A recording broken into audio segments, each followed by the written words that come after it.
baseball fans of the nation, welcome to the All-Star Game. This is Bob Elson of station WGN Chicago, speaking to you from Crosley Field in Cincinnati, where this afternoon the Mutual Broadcasting System and associated stations are very happy to bring you a running story of the 6th annual All-Star Game. I'm going to tell you for just a minute something about the picture here, and then I'm going to turn you over to Dick Bray of our mutual outlet here in Cincinnati, radio station WSAI, who's familiar with Redland Field or Crosley Field here in Cincinnati, to give you a picture of this wonderful setting we have before us this afternoon. The two things that I want to tell you is, first, that it's a glorious day. It's a bright, sunshiny day. It's one of the nicest days that I've ever seen for an All-Star game. Last year in Washington, we had a beautiful day, but it was awfully hot. For today, the temperature is just about right, and it's a grand setting. We have a wonderful crowd, as you can imagine. And I will tell you that the starting pitchers are going to be Vandermeer for the National League and Gomez, the left-hander, for the American League. You know, the American League sort of feels that Gomez is a lucky omen for them. He started 4 games, and 4 games they've won. And so this afternoon there's going to be Lefty Gomez of Joe McCarthy's clan from New York. It's going to be pitted against these National Leaguers in this 6th annual All-Star Game. It's just about 14 minutes before game time now. The pitchers have started to warm up. I might tell you, too, that our mutual broadcasting booth is in a wonderful spot up here, high up above on top of the stands, just a little bit to the first base side of home plate. And Dick and I will be in a grand spot here this afternoon to tell you every play and every thrill in the ball game for the 6th annual All-Star Game. The American Leaguers are getting their workout now, and the crowd is thrilled watching the boys hit that ball to the fence. The National Leaguers and the American Leaguers for the last hour, and they were out here early to watch the batting practice, and there were many cheers as the boys on both sides hit them high and wide over the wall and into the right field bleachers. It's a grand setting for what should be a wonderful game, and I hope that you'll all be with us to follow every single play in this ball game as we bring it to you this afternoon from Cincinnati. And now, ladies and gentlemen, it's my pleasure to introduce the gentleman who I have the pleasure of being associated with on this mutual broadcasting broadcast this afternoon of this All-Star Game, Dick Bray of Cincinnati, of radio station WSAI. He's very enthusiastic about these Cincinnati Reds. He's from Cincinnati.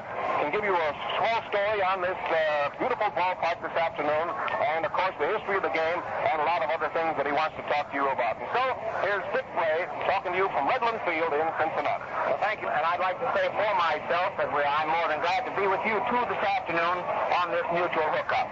And thanks for the kind things you have to say about our ballpark here at Cincinnati. First of all, a bit about the record of this All-Star Game. The first All-Star Game was played in Chicago in 1933. That afternoon, the American League won by a score of 4-2. The National League has won but one of the 5 All-Star games that have been played so far.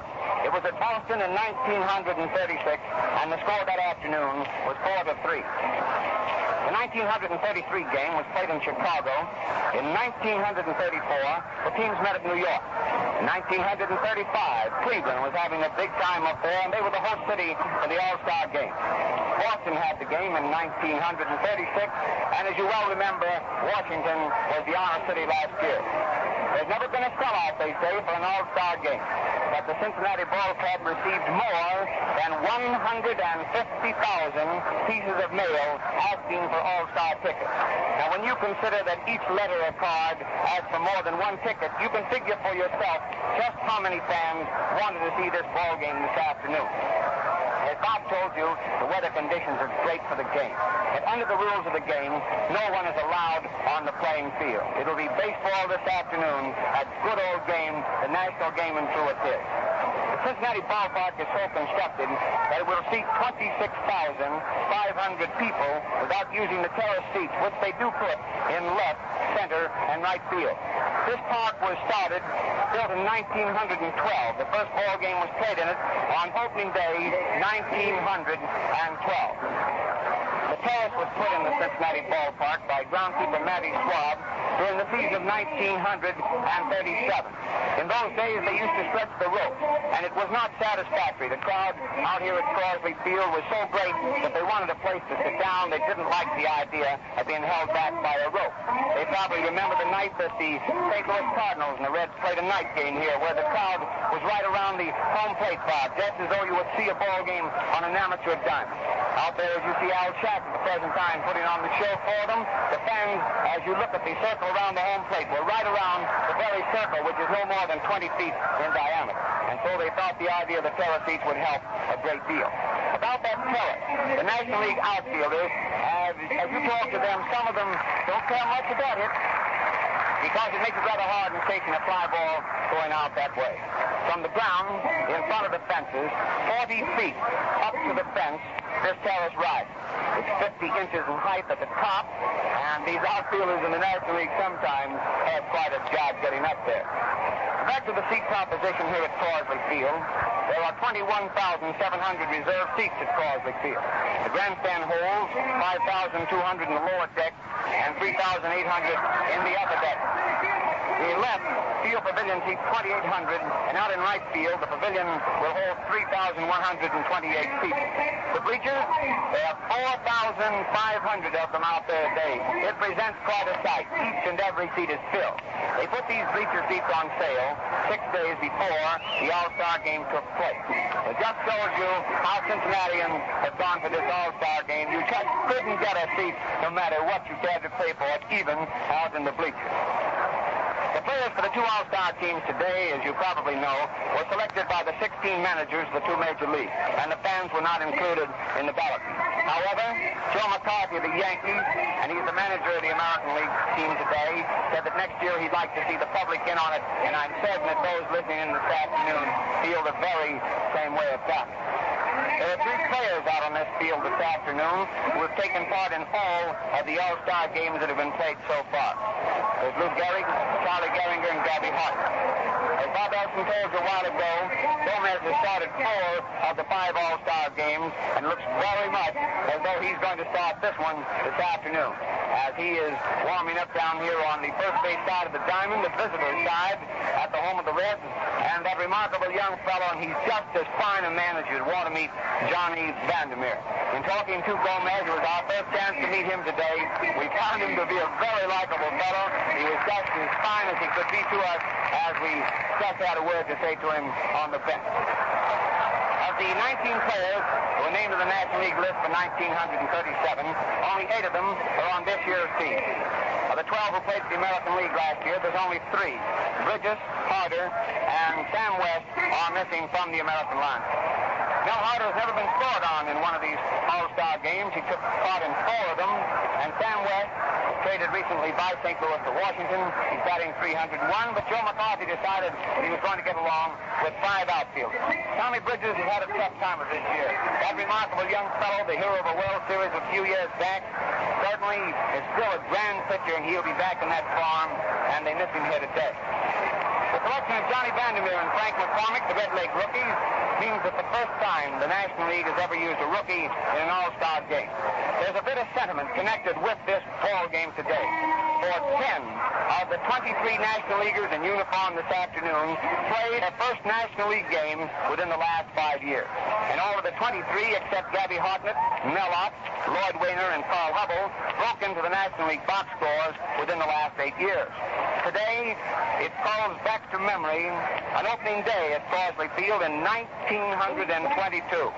when a young fella got back of the plate, and out to the pitcher's mound walked that immortal Grover Cleveland Alexander. It was Gabby Hartnett back of the plate, and through 16 dust-covered seasons, not dusty with the record that he's made, however, Gabby Hartnett comes back today to the scene of his first Major League Baseball game. And by the way, it was the first Major League ball game that Gabby Hartnett ever watched. And now let's take away from the statistics for just a moment and turn you over to Bob Elson, as Al Shack is putting on quite a show for the fans that have assembled so far. And we'll turn it back to Bob and get the lineup for you and then come back. Come on, Bob. All right, thank you, Dick. Al Shack, who we've had the pleasure of watching many, many times in World Series and All-Star games, is putting on his great act out here before this great crowd here in Cincinnati, and he never fails to get a wonderful hand. Shack is just getting a tremendous hand from the crowd, as he has just put on one of the stunts in his particular line of tricks that he has out there on the field. He's got all kinds of them, you know, and he just amused the crowd with one of them, and now the boys are going to go to work on the infield. Here's the batting order and lineup. This is unofficial. There might be a last-minute change. Here are the umpires. They are Clem of the National... Here's the official lineup, so I'll give you that. Here it is now, so get ready to mark it down. I'll give it to you slowly. For the American League, Krivich, left field. Krivich of the White Sox, left. Geringer of Detroit, second base. Averill of Cleveland, center field. There's the first three. Fox of Boston, first base. There are the first four men now. DiMaggio of New York, right field. There you have the American League outfield now. Averill, Krivich, and DiMaggio. All right, here's the catcher, Bill Dickey of New York. He'll bat number 6 and will be back at the plate. All right, at shortstop is Cronin, the manager of the Boston Red Sox, with an average of 307. Here's a surprise. At third base is going to be Buddy Lewis in place of Red Rolfe. Lewis hitting 292 from Washington. Gomez is the starting pitcher. 6 victories and 8 defeats. So there you have the American League lineup, fans. And now here it comes for the National League. Hack of the Chicago Cubs, third base. Hack of the Cubs, third base. Herman of the Chicago Cubs, second base. There you have the first two men. Goodman, Ivy Goodman of Cincinnati, gets a tremendous hand as his name is announced here, and he's a wonderful player. Ivy Goodman in right field. He has 20 home runs this year. Medwick of the St. Louis Cardinals in left field. Opp of New York, third baseman of the Giants, is going to play in center field. Lombardi of Cincinnati will set. Big Cesar Lombardi, and what a tremendous hitter he is. His name draws a big cheer. McCormick of Cincinnati, first base. Hey, the Reds are certainly well represented in this starting lineup. DeRocher of Brooklyn is going to start at short in place of Archie Vaughn because of a left-hand pitcher. Vandermeer of Cincinnati is the starting pitcher. Now I'm going to repeat it for you, and here are the umpires. Bill Clem is back at the plate. Geisel, American League, at first base. Delafant, National League, second base. Basil, American League, third base.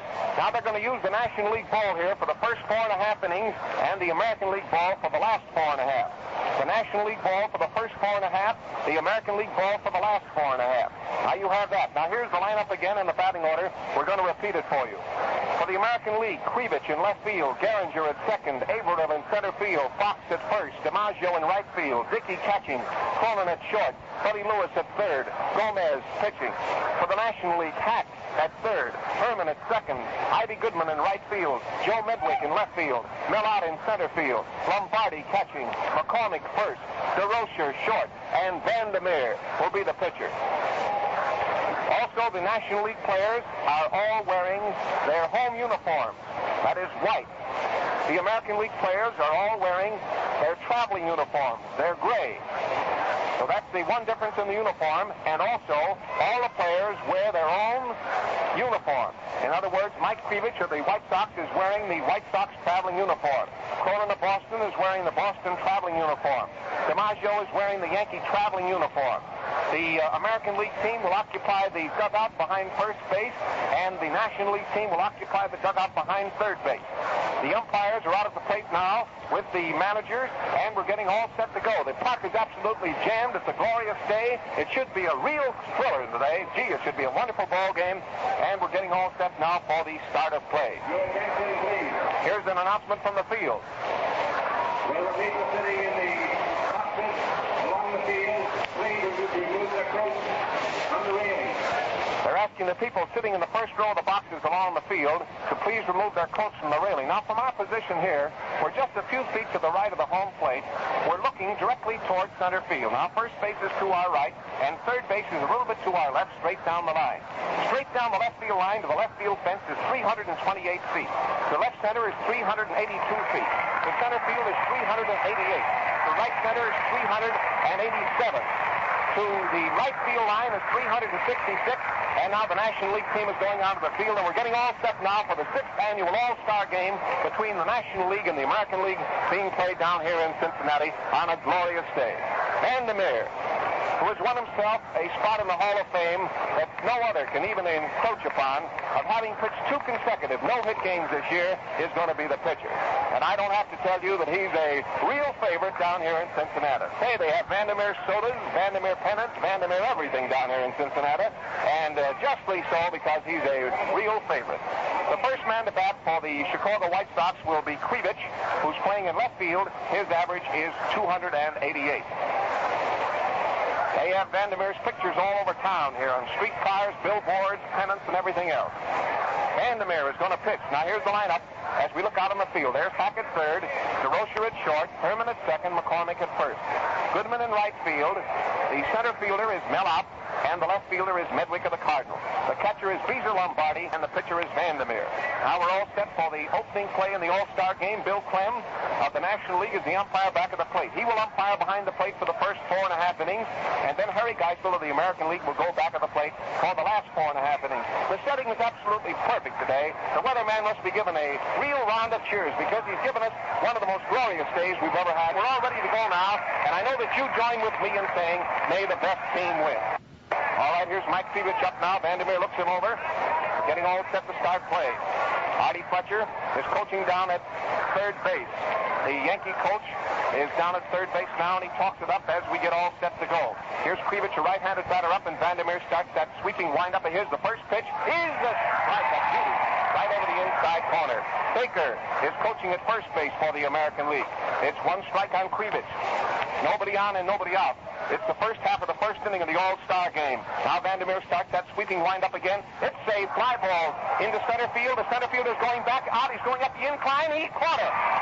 Out ran up the incline in center field for a long drive of 370 feet off the bat of Mike Krivich. He almost misjudged the ball that time. He started to move in and then turned around and tore back and up the incline that runs up toward the center field fence. It's not a very steep incline, but it's an incline nevertheless, and he ran back to catch it. Now that's one gone, and the next man to come up is Charlie Gehringer, the famous second baseman of the Tigers, a left-handed hitter. Here he is up now watching Vandermeer, and Vandermeer gets his side. The first pitch to Charlie is a strike. It caught the outside corner knee-high. A nice pitch in there. 1 out and nobody on the bases in the first half of the first inning. It's Vandermeer against Gomez. Vandermeer is getting a sign again from Beezer Lombardi. Here's the next pitch. It's a fastball, too low. Lots of stuff in the ball that time, but low. Bill Clem, the umpire back of the plate, went to his knees to watch that one, and the count is 1-1. Nobody on the bases, 1 out. The American League is batting in the first half of the first inning. Vandermeer is getting a sign again. Here's the next pitch. He started to swing, but stopped at the ball. Lots of stuff on that one again, but it was too low, and the count is ball 2 and strike 1 on Gehringer. The next man to come up will be the center fielder, Earl Averill of Cleveland. Gehringer's hitting 323. Pitch to Charlie at the fastball. He didn't intend to hit it. It's a bouncing ball to the pitcher. There's a throw. He's out. Vandermeer to McCormick. He was backing away from a low inside pitch. The ball hit the handle of his bat and bounced back to Vandermeer just a few feet to his right. He ran over and picked the ball up and threw him out. Now the next man to come up is the center fielder, Earl Averill. Averill batting. His average for the year is 373. Fox is hitting 348. DiMaggio 328. Dickey 316. There's 2 out. There's nobody on the bases, and the ball game is in the first half of the first inning. Now Vandermeer gets his sign again. Here's the pitch, and it's a ball low and inside to Earl Averill, a left-handed hitter. Number 3 in the back of his gray Cleveland uniform. National Leaguers talk it up out there in the field. Hack, DeRocher, Billy Herman, and McCormick. Vandermeer is winding up. Here's the next pitch. It's a fastball, low and outside. A ball makes the count 2-0 now on Averill. The next man to come up will be Fox, first baseman of the Boston Red Sox. Vandermeer looks this hitter over carefully. He's a dangerous hitter, too, Averill. Starting his windup. Here's the next pitch. Fastball. He hits the ground ball to the second baseman, Herman. He's up with it. There's the throw. He's out. Herman to McCormick, and he had him by 10 feet at first base to retire the side. No runs and no hits. The first man to bat, Krivich, sent a fly ball to Mellop. Gehringer bounced out to the pitcher. Averill bounced out to Billy Herman and went out on a fast play, Herman to McCormick. Now the game is going into the last half of the first inning here at Cincinnati in the 6th annual All-Star game. The National League is coming to bat, and the American League is going out of the field, and here is the setup. At third base, Buddy Lewis. At shortstop, Joe Cronin. At second base, Charlie Gehringer. At first base, Jimmy Fox. In right field, Joe DiMaggio. In center field, Earl Averill. In left field, Mike Krivich. The battery, Gomez and Dickey. Bill McKechnie is going out to coach at third base for the National League team. And Jimmy Wilson of the Phillies is going to coach at first base for the National League team. The first man to bat will be Stanley Hack of the Cubs. The American League, no runs and no hits for the first half of the first. And now the National League coming to bat. Hack hitting .322, Herman .264, Goodman .337, Medwick .342, Lombardi .360, McCormick .333, DeRocher .263. The first man to bat is Stanley Hack. There's a bleacher out in right field, remember. There's no stand in center field and no stand in left field. The scoreboard is in left center. A bleacher in right field, and it's a long swat out to that right field stand, 366 feet. To the left field fence, in the corner is 328. In left center is 382, and that's a pretty long swat, too. Stanley Hack is facing Gomez now as we start the last half of the first inning. Gomez is getting his sign. Here's the first pitch to Hack. It's a foul up into the upper deck behind third base. Fouled strike on Hack. American Leaguers talk it up out there in the field. Buddy Lewis, Joe Cronin, Charlie Gehringer, Jimmy Fox. Hot the pepper on both sides. Gee, what a ball game and what a setting. Gomez is getting his sign again. Here's the windup in the next pitch to Hack. Fastball, he ducks it foul up into the stands to the left. Up into the upper deck. It's 2 strikes. 2 strikes on Stanley Hack. Gomez takes a look around the infield now. He has his glove off and he roughs the ball up in his hands. He has the batter in the hole with a 2-strike count on him and no balls called. And he takes his time very nonchalantly. He looks around the infield and the outfield. And again he turns around now to face the batter. It's the leadoff man and third baseman. Here's the pitch. A slow curve, and he fouled it up into the box seats to the left. And the count is still 2 strikes on Hack. Remember the National League umpire, Bill Clem, is back at the plate. There was a scramble for the ball over there, and one of the ushers got it, and that was the reason for that slight boo that you heard. Gomez is winding up. Here's the pitch. It's a hit right over the shortstop's head. They hit him to left field for a Hack. Here's the throw in from Krivich to Cronin, and Stan stops at first. There's the first hit of the ball game, a single over the shortstop's head by Stanley Hack.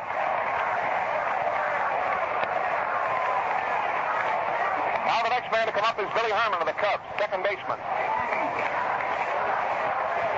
Billy Herman batting with Hack on first base. Nobody out here in the last half of the first inning.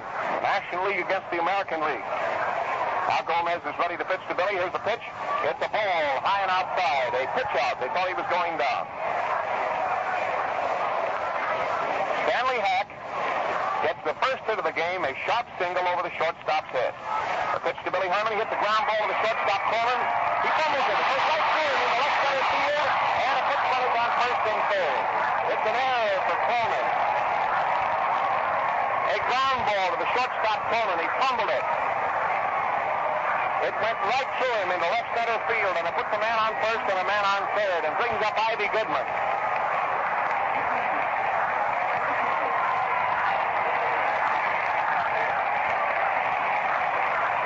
That's an error. Puts a man on first and a man on third. Cronin was so anxious to start a double play that time that he forgot to pick the ball up.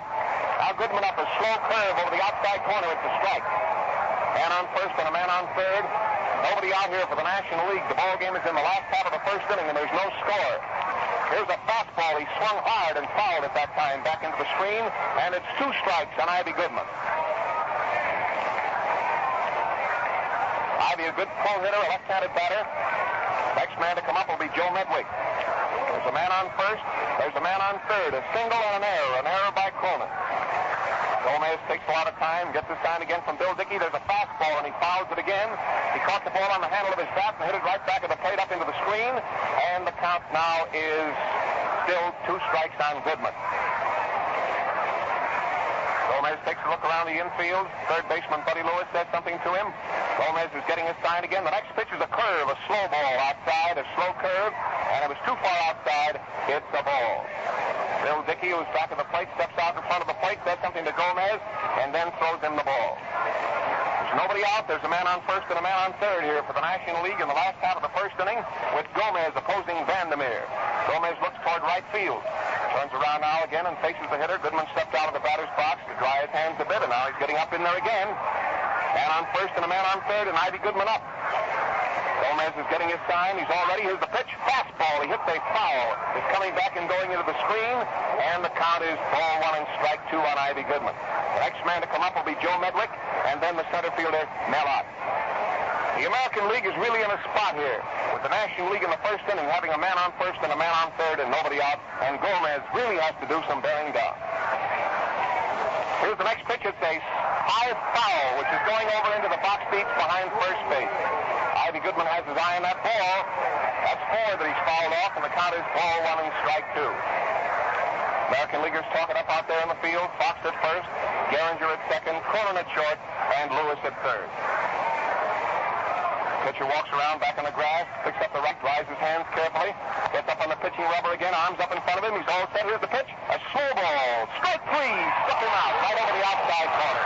Gomez threw in a slow ball, a strike right over the outside corner, and Goodman is out on strike. The next man to come up is Medwick. Ivy Goodman was fooled with a slow ball over the outside corner, knee high for strike 3. Now the American League infield is playing back, hoping that Medwick will hit into a double play rather than play in here. The first pitch he swung at was a high pitch inside, a ball to Medwick. Ball 1. That was a straight fastball high and inside, and Medwick took a lusty swing and miss. He's out of the batter's box now. Now he's stepping up toward the plate. He's in the batter's box. He taps his bat on the plate, and Gomez looks him over again. A man on first, a man on third, and 1 out. There's a long fly ball. Way back in the center field. The center fielder should get up, and a run will come in. Here's the throw back into the infield. The runner scoring from third base, and the National League leads 1-0. Medwick hit a long fly ball to the center field, and Averill backed up and pulled it down, threw the ball into second base. There was no play at the plate. The runner from third base scored standing up. The National League leads 1-0. The next man to come up is Mellott.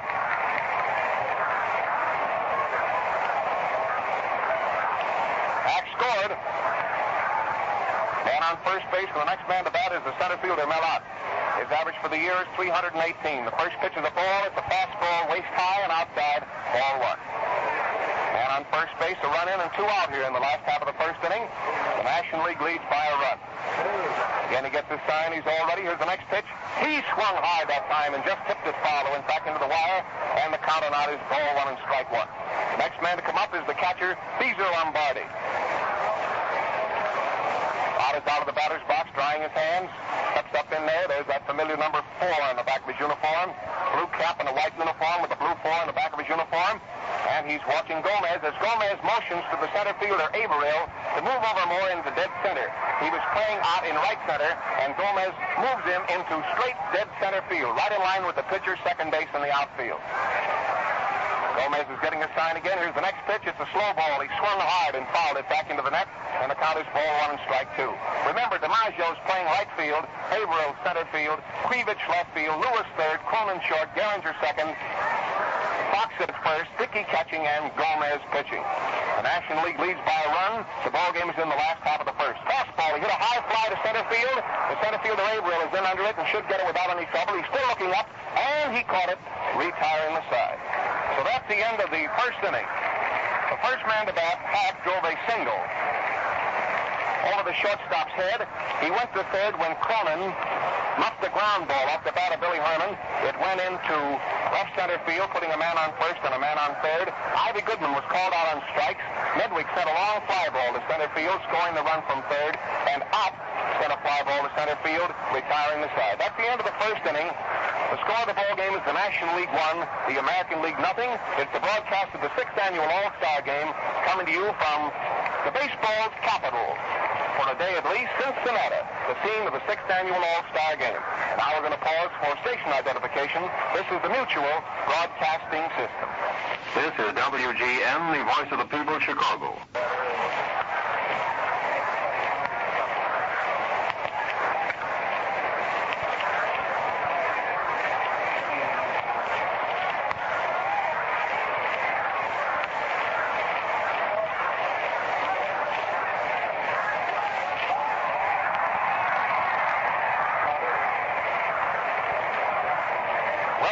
the first half of the second inning now, the All-Star game, and here's Fox, the first baseman, up. The first pitch to him was a called strike. It was right around his knees. Vandermeer is ready. Here's the next pitch. It's low and outside. It sent Lombardi to his knees to keep the ball from getting away from him, and the count is 1-1. The American League is a run behind as they start the first half of the second with Fox up, DiMaggio coming next, and then Bill Dickey. Vandermeer winds up again. Here's the next pitch. He hits a high fly into left field, down the left field line. The left fielder, Medwick, is getting over. He's still following the ball in foul territory. He couldn't get it. It was a high foul fly that Medwick followed but couldn't get. He made a long run for the ball, and back near the fence, he ran into the corner. From the left field line, there's a space of about 35 or 40 feet between the left field line and the railing of the box seats. In other words, there's a lot of foul territory out there for a left fielder to run into. He was fouling that ball. There's a pretty strong wind out here blowing. No air at all on it. And the count is ball 1 and strike 2. He didn't touch the ball at all. Fox is batting. The first man up. There's nobody on and nobody out. The National League leads the American League 1-0. There's a ball that's too low that time with a lot of stuff on it, and the count is 2-2. Vandermeer shot his fist into his glove as though he figured it should have been called a strike. The count is 2-2 now on Fox, the first baseman of the Boston Red Sox. Vandermeer is starting his windup again. Here's the next pitch. It's a swing, and he struck him out. Fox swung that time with a fastball and struck out. He went all the way around trying to give that ball a ride and missed it. The strikeout of Fox. Vandermeer, you know, leads the league pitchers in strikeouts. Here's the right fielder, Joe DiMaggio. He's hitting 328, a right-handed batter. Vandermeer is getting his sign. Here's the pitch. It's a fastball, low and inside, and it's a ball. The ball gets out of Lombardi's glove and rolls off a little bit to the left, and umpire Bill Clem takes out his whisk broom and dusts off the plate. Nobody on the bases and 1 out. Fox struck out. Vandermeer is getting his sign again. He's winding up. Here's the next pitch to DiMaggio. He hits a foul up on top of the roof off there to the right, and the count is 1-1 on the batter. National Leaguers peg it around. Back to DeRocher. DeRocher fires the ball back to the pitcher. The other boys in the infield talk it up, Billy Herman and McCormick. American League is starting in the first half of the second. They're trailing by a run. Vandermeer is ready to pitch again to Joe DiMaggio. It's a swing and a foul back into the screen. The count is ball 1 and strike 2. Boy, this Vandermeer looks awfully good out there today. He's got a world of speed and seems to have all his control out there today, which makes him a mighty, mighty tough customer. Vandermeer and Gomez are the starting pitchers. The American League has not made a hit. Vandermeer winds up again. Here's the next pitch. DiMaggio hits back to the pitcher. A high bouncing ball. There's the throw to first, and he's out. Vandermeer to McCormick. He hit a slow, high bouncing ball back at the pitcher to Vandermeer's right. He went about 5 feet to his right, grabbed the ball in a high bounce, turned and fired the ball to McCormick to get his man. 2 out. The next man to come up is Bill Dickey. Here's Bill Dickey. His average for the year is 316. He's hit about 16 home runs. One of the leading hitters in the American League and runs batted in. The first pitch is a ball. It's low and outside away from a left-handed hitter. 2 out and nobody on the bases for the American League. They're batting in the first half of the second. The National League leads 1-0. Billy Herman shifts way over in front right field, back on the grass. There's a ground ball out to Billy Herman right where he was playing. He's up with it. There's the throw. He's out. Billy Herman to McCormick, and it retires the side. No runs and no hits again, and no hit Vandermeer is sailing right along. In that inning, the first man to bat, Fox, struck out. DiMaggio bounced out to Vandermeer. Dickey bounced out to Herman. No runs and no hits. The score as the game goes into the last half of the second inning, the National League 1, the American League nothing. Now the American Leaguers are going onto the field. DiMaggio going to right field. Averill to center field. Cleavage to left field. Fox to first. Garinger to second. Cronin to short. Lewis to third. Dickey catching and Gomez pitching. We'll repeat the lineups every once in a while for the benefit of you baseball fans who might be tuning in late. It's the 6th annual All-Star game in Cincinnati. And we're going into the last half of the second inning. Gomez against Vandermeer with the National League leading by a run. There's been only 1 hit made in the ball game.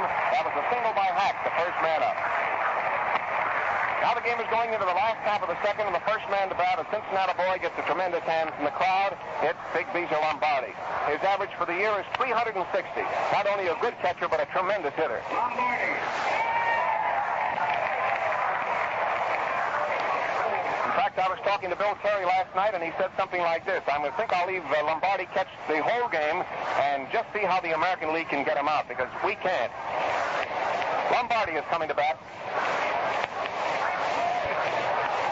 The American League, the National League second pitcher is starting to warm up. It's Bill Lee of the Cubs. Lee of the Cubs will pitch the second 3 innings. He has started to warm up with Hartnett down the left field line. The second pitcher for the American League has not started to warm up as yet, but I believe it's going to be Johnny Allen. Here's Lombardi up at the plate now, and Gomez gets the sign. Here's the pitch. It's a fastball, too low, ball 1. Nobody on, nobody out. Last half of the second inning, and the score is the National League 1, the American League nothing. The American League has not made a hit off of Vandermeer.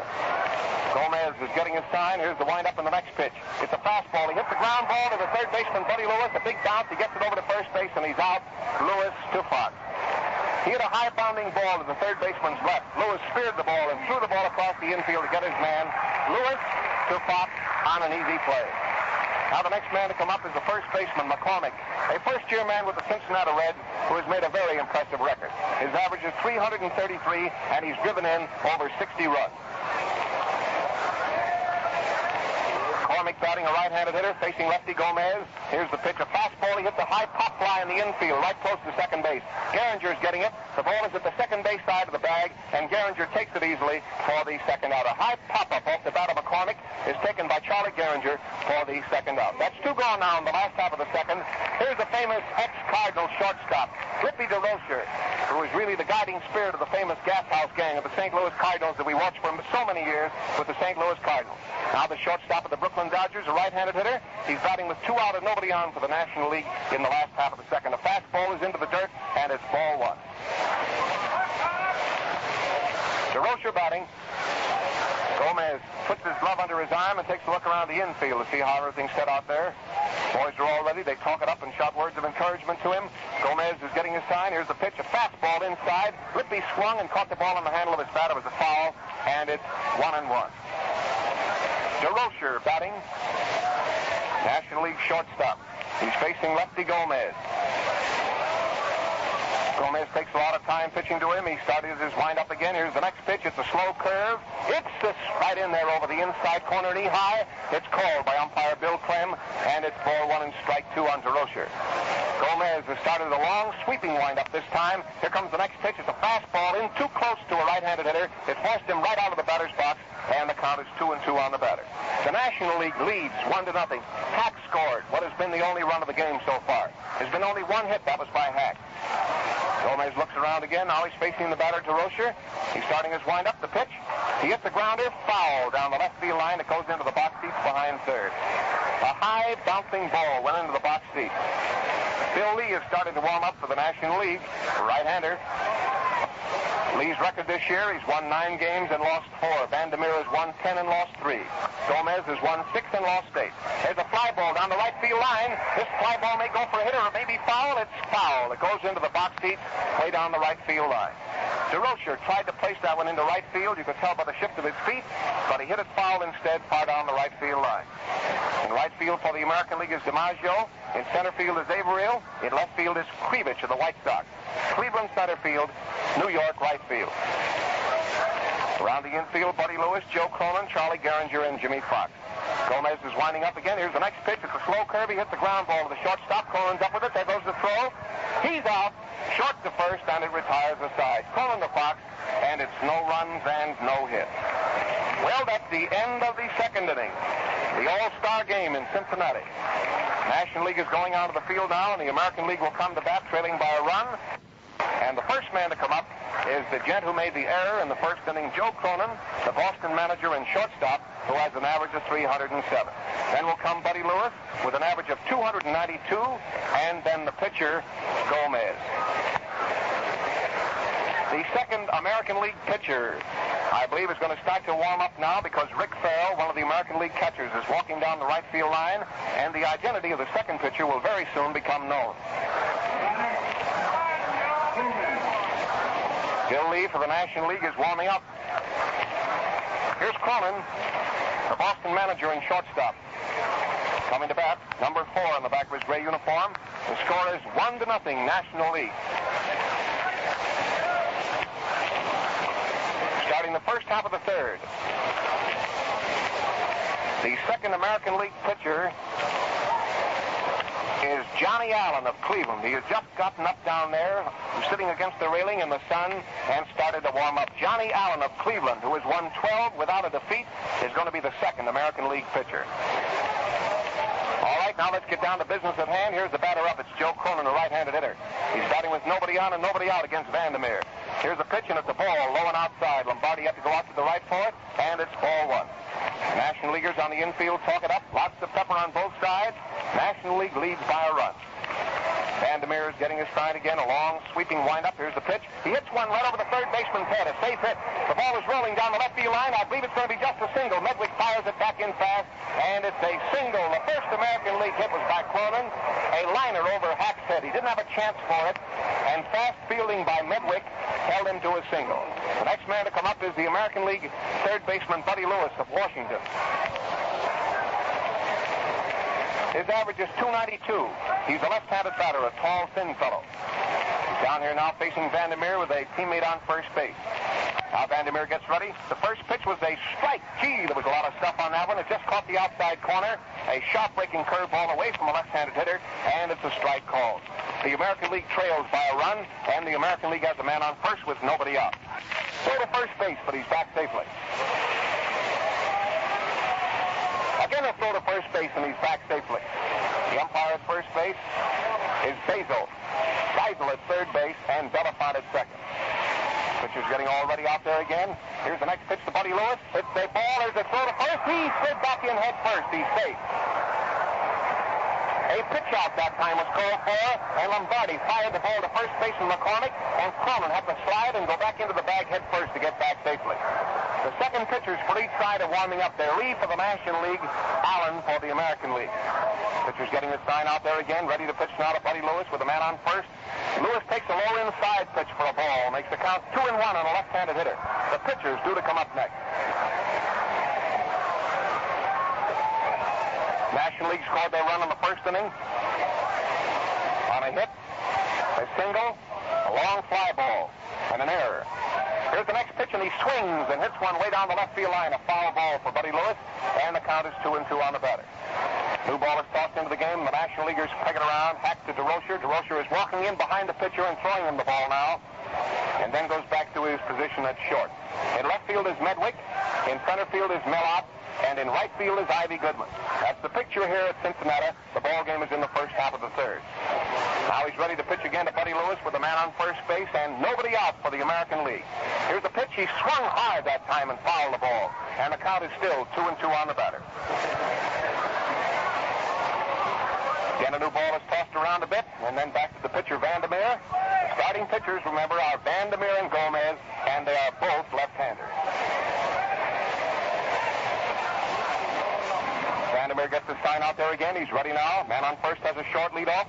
Watch it now. Here's the next pitch to Lewis. It's a swing and a foul up into the upper deck behind third base. From the shift of Buddy Lewis's feet, it looks as though he is trying to hit that ball down the left field line. It looks very much as though Lewis is trying to hit the ball in the left field. He's hit foul 3 times up into the stands behind third base. Vandermeer is getting his sign again. A left-hand hitter, Lewis, is up at the plate with Cronin on first base. The next pitch is a ball low and outside. Ball 3 makes it 3-2 now. Now the National League infielders move in a bit behind the pitcher and talk to Vandermeer. Now they're backing up again. Hack, DeRocher, and Billy Herman. McCormick, of course, stays over at first base because there's a man on first, Cronin. He drove a sharp hit over Hack's head. Vandermeer takes his time out there again and gets all ready to pitch again to Buddy Lewis. A left-handed hitter, he swings and hits a high fly in the center field. If the center fielder Mellott should have no trouble with, he's way back, but he's under the ball, and he has it for the first out. Buddy Lewis hit a long fly ball into right center field, about 375 feet from the plate. It was caught by Mellott for the first out. Now the next man to bat is the Yankee pitcher, Gomez.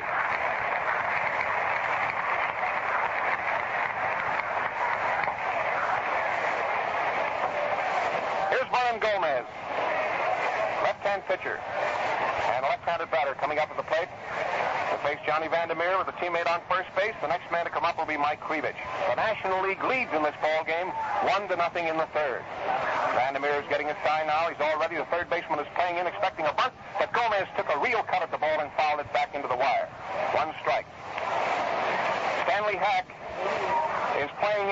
expecting Gomez to lay one down. But Gomez took a powerful cut at that first pitch and fouled it. Tying runners on first base for the American League. Vandermeer gets his sign out there again. He's allowed only one hit. That was by Cronin. Here's the next pitch. He swings and hits a high bouncing ball. The pitcher's going to get it over to first base. He's out. Pitcher to first. It was a ball that bounced in front of the pitcher, went high in the air, and the pitcher had to wait for it to come down, so there was no chance to get the man going to second. It brings up the leadoff man, Mike Krivich. The tying run is on second base now with 2 out, and the ball game is in the first half of the third. You have that played correctly, I hope. It was a ball that bounced in the dirt in front of the pitcher. Man to back Cronin, singled over Hack's head. Buddy Lewis sent a long fly ball to Mel out in center field. Gomez bounced out to the pitcher. Krivich hit a pop fly into short right field that was caught by the second baseman, Billy Herman. That's the end of the first half of the third inning, and now the ball game is going into the last half of the third with the score 1-0 in favor of the National League. The National League scored their run in the first inning on Hack's single, an error, and a long fly.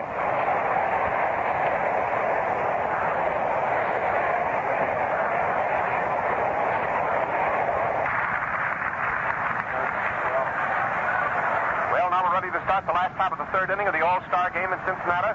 The National League leads the American League 1-0. Hank Lieber stepping into the batter's box to bat for Vandermeer. Big, powerful-looking fellow and a right-handed batter, and Gomez gets all ready to pitch to him. The wind-up, and here's the first pitch. It's a fastball, and he hits a fly ball back into left field. The left fielder, Krivich, is back near the fence. He caught it. Krivich went up the incline and back against the green boards of the fence in left field to catch Lieber's long fly. He hit the first ball pitch.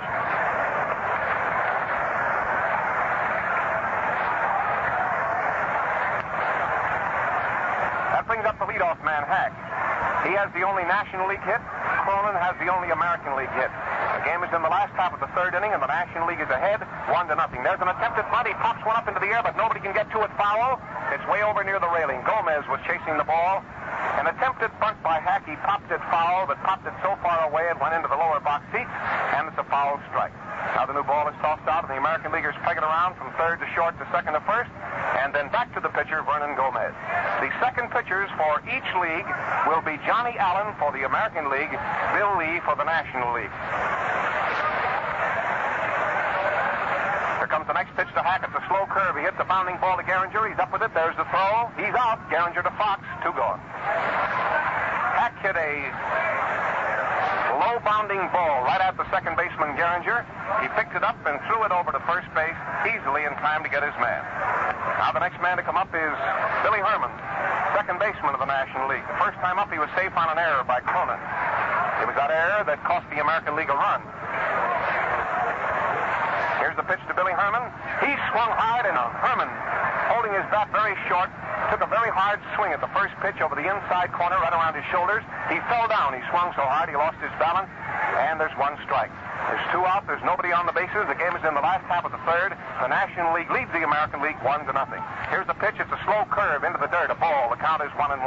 The ball bounces away from Bill Dickey. It goes over about 10 feet to the left of the plate, and Goodman picks it up and tosses it back to him. Charlie Gehringer, the second baseman, takes a look back at the center field. Clint. Now he turns around, facing the batter again. There's Fox at first. There's Cronin at short, and Buddy Lewis at third. Here's the pitch. It's a ball low inside, very close to a right-handed hitter. And Billy Herman takes his cap off and mops his face with his sleeve, pulls his cap down firmly on his head, and gets back into the batter's box. There's 2 out for the National League. Nobody on the bases. The game is in the last half of the third. There's a fastball, a little bit low and outside. A ball makes it ball 3 and strike 1. 3-1 now. As yet, there has not been a base on balls in the game. Count is ball 3 and strike 1 on Billy Herman as Gomez gets the sign from Bill Dickey. Here's the next pitch. It's a strike right across his knees, and the count is ball 3 and strike 2.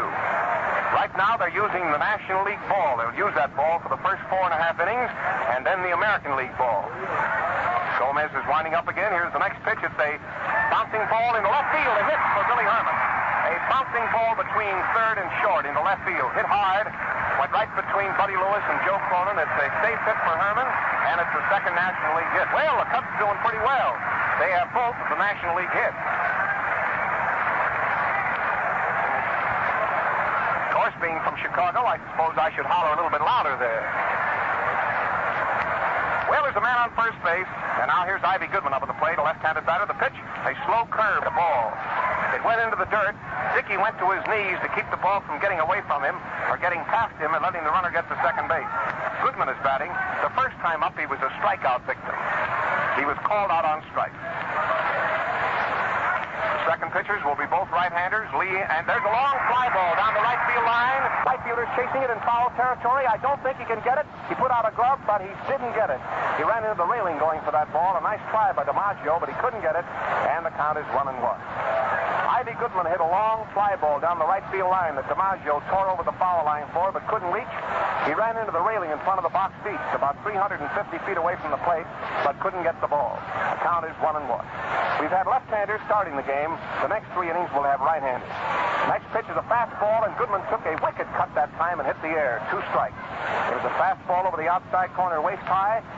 Gomez is keeping the ball outside, away from a left-handed hitter, Ivy Goodman, who is a good hitter.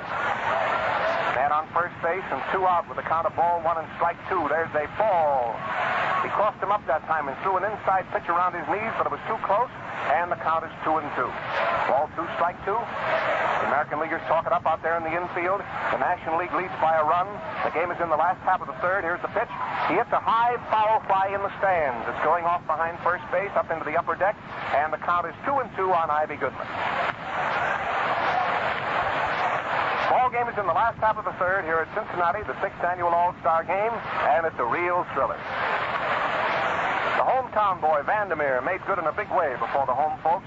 He allowed these American Leaguers only 1 hit. A throw to first base by Gomez. The runner's back safely.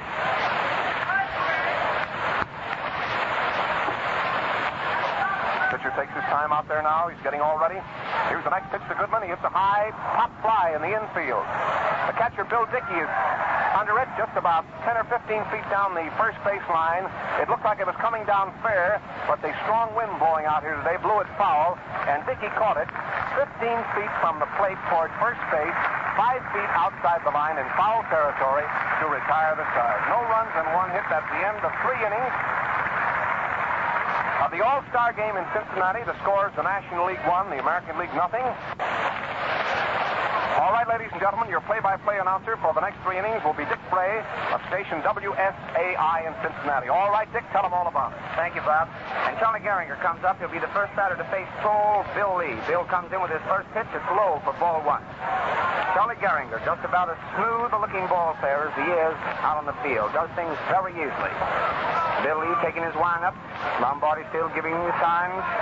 The pitch comes in high for ball 2.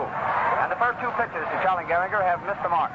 Gehringer stands deep in the batter's box, which is 6 feet long and 4 feet wide. Deep in the batter's box, waits for the pitch and takes it for a called strike. Lee gets his fastball above the knees on the inside corner. Gehringer, that's behind him. He doesn't waste any motion at the plate. Bill Lee pitches. It's outside, and it's ball 3. And now Lee is behind the batter, Charlie Gehringer. Score 1-0 in favor of the National League. Bill Lee goes back with his wind-up. The pitch comes in and misses for ball 4. Charlie Gehringer walks to first base.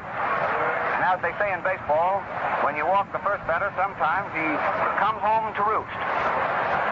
Earl Averill of Cleveland, who takes a very peculiar stance in the batter's box, one that we're not used to looking at here at Cincinnati. He gets far in the front of the box. He gets as close to the pitcher as that box will allow him.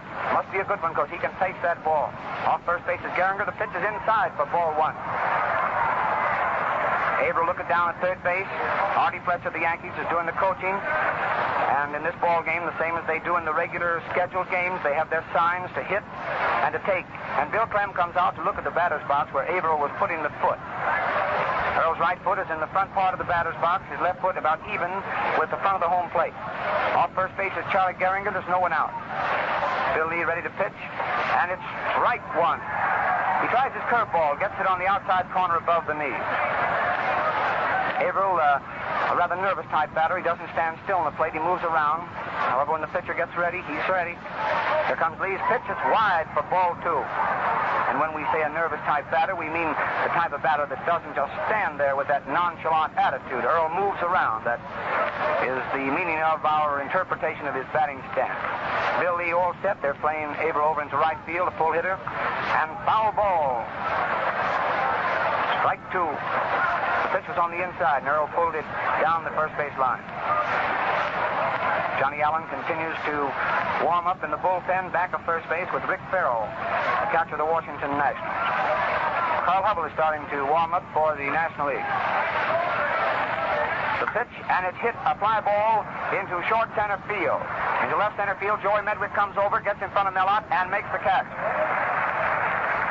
And Joe Medwick, who knows a bit about playing this outfield here at Cincinnati, the ball was hit just to the left of second base, but the sun at Crosley Field beats over towards right field, and Joe probably figured that by going over towards center field, he could get the sun off his shoulder and make the catch easier.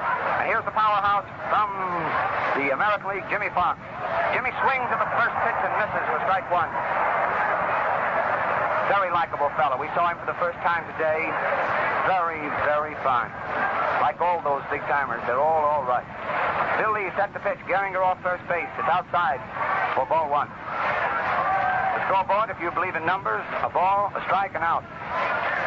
There's a one on the board. It's 1-0 in favor of the Nationals. Gehringer off first. Bill Lee getting set, lets the ball come in, and Fox swings at the foul ball, ducks down into the dirt behind the home plate for strike two.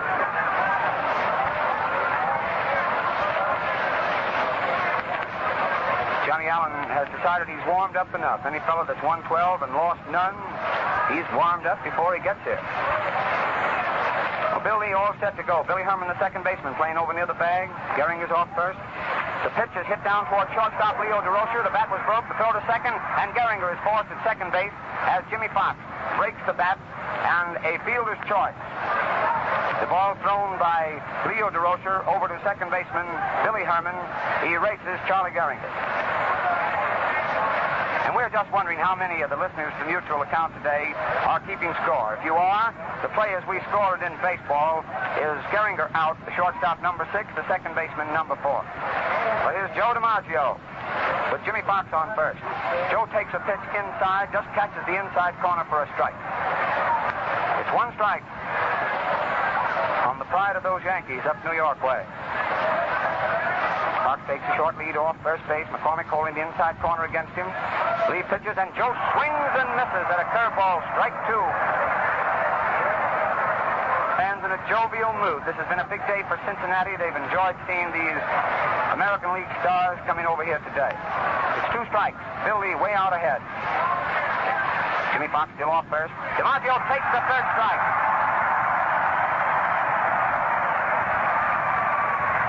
And Joe DiMaggio is called out on strikes to end the fourth inning for the American League.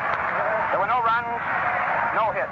There wasn't an error made. In fact, there's been but one error made in the ball game, and that was by Joe Cronin, the shortstop for Boston, who's playing shortstop today. However, in this fourth inning, the American League had one man left on base, Jimmy Fox. It's 1-0 as the National League comes to bat in the last half of the fourth inning. The first batter will be Joe Medwick. He'll be followed by Mellott and Ernie Lombardi. You know, as we announced this lineup today, Bob, I'm speaking to Bob Elson here to my side and to you at the same time, how a manager would feel if he was to wake up in the morning and find a lineup facing like these two managers. How would you feel if you were the manager, Bob? Oh, I'd feel pretty good, Dick. I should say they've got the finest baseball ivory in the world out here in front of us today. And now we're ready with Johnny Allen of Cleveland coming out to the pitching mound. Johnny's a tall, right-hand pitcher. Lefty Gomez went 3 innings of this ball game. He allowed 1 run, 2 hits. He struck out 1 man.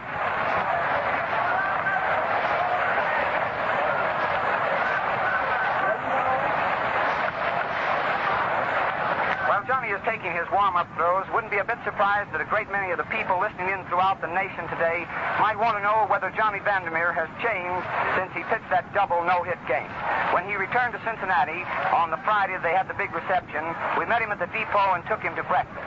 The first thing he wanted to know, could we still have that boat ride we talked about before he pitched the first no-hit game? That's Johnny Vandermeer, just a likable kid. And here's another fellow at the home plate. A youngster, yes, sir, quite a ball player, too.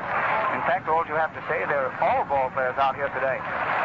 Johnny Allen, picking up the pitching duties for the American League, is facing Joe Medwick with the score 1-0 in favor of the National League. The first pitch is outside, and Joe takes it for ball 1. It was a fastball, waist high, missing the outside corner. Jimmy Wilson of the Phils coaching down at first. Phil McKechnie, the Reds, at third. Allen takes his windup. Again, the pitch is outside, and Joe takes it for ball 2.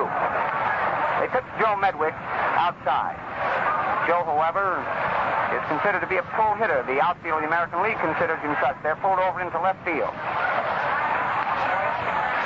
Allen comes outside low, and it's ball 3. 3-0.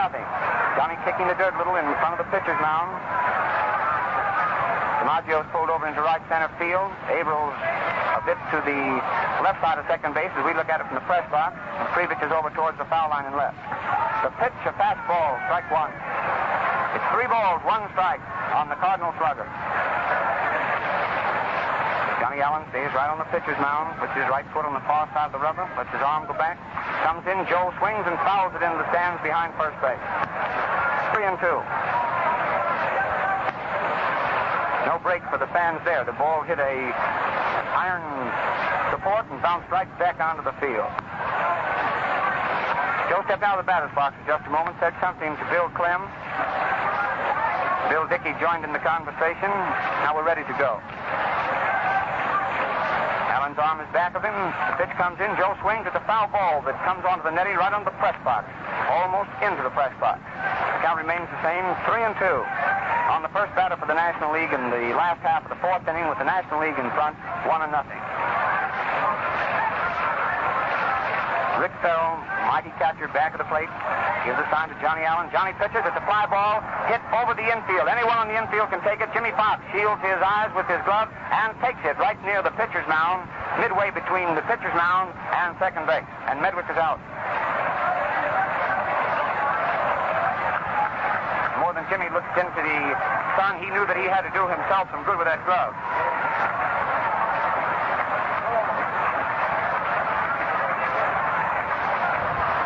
And Mellott comes to the plate, takes the first pitch inside, and it's ball 1.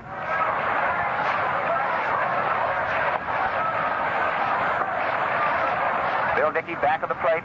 We may have mentioned Rick Farrell here a moment ago. Bob just said it was Rick Farrell walking in, looking at him, and we said Farrell. The second pitch to Mellott comes inside for ball 2. It's 2-0. And Mellott looks down at first base coach Jimmy Wilson. Jimmy looked at Mel, then walked away. That might be a sign. They've changed these signs all over today. You can count on that. There's one away. There's no one on base, and Mellott, the count is 2-0. 2 balls, no strikes. Johnny Allen set to go. Comes in with a pitch, and Mel swings at the long fly ball to right center field. Earl Averill goes back. He can't get it. It hits the fence in right field. It bounds away. Out is around first. He heads for second. He keeps going at second base and pulls up at third with a triple.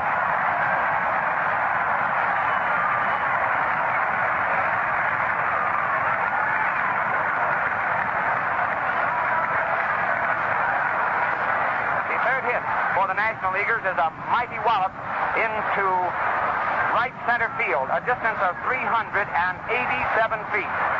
It went into the corner where the wall of the bleachers meets the center field wall. It was a mighty poke. That fella has a lot of power. There's one away. Mellott to third base, and the batter is Ernie Lombardi. Johnny Allen comes in. Lombardi swings and fouls it for strike 1. The infield for the American League, Jimmy Fox, is pulled up on a direct line with second base. So is Charlie Garrington. On the left side of the infield, Buddy Lewis is back a step at third, and Joe Cronin is up even with second and third. The pitch to Lombardi hits sharply into left field for a base hit.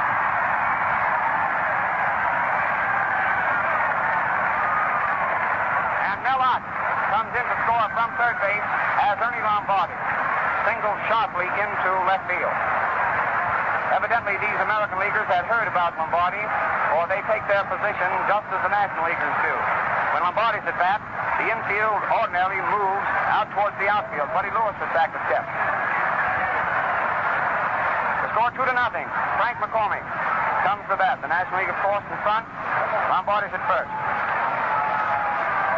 Johnny Allen takes Dickey's sign, pitches. McCormick swings. It's a foul ball that ducks off the bat behind the dugout on the first base side of the diamond. 1 strike.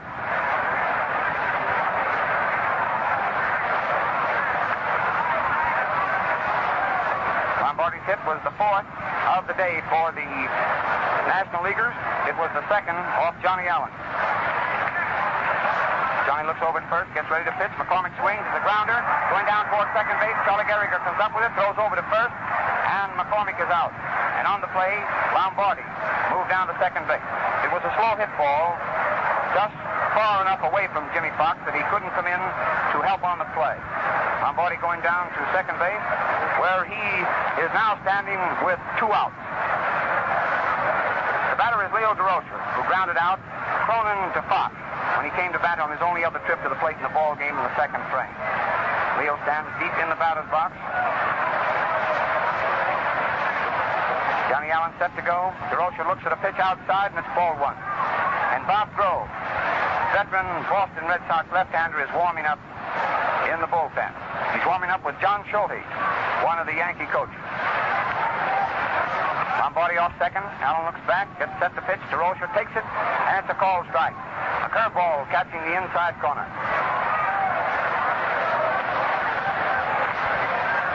Leo also a nervous type batter. He never stands still, touches his cap, swings his bat, moves his feet around. All set to go as Johnny Allen gets ready. Lombardi has a good lead at second. The pitch, DeRocher swings, it's foul. Back of first base, and it's 2 strikes. The count on DeRocher is 1 ball, 2 strikes, there's 2 outs. And the score is 2-0 in favor of the National League.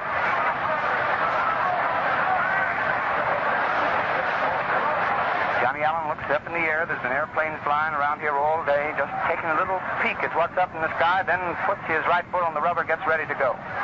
DeRocher set at the plate. Dickey comes out of his crouch. The pitch, and DeRocher swings and misses for strike 3. That's the 3rd out.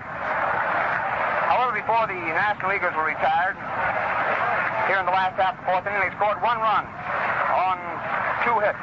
There wasn't an error made, and there was 1 man, Lombardi, left on second base. At the end of 4 complete innings in this ball game, the score is 2-0 in favor of the National League.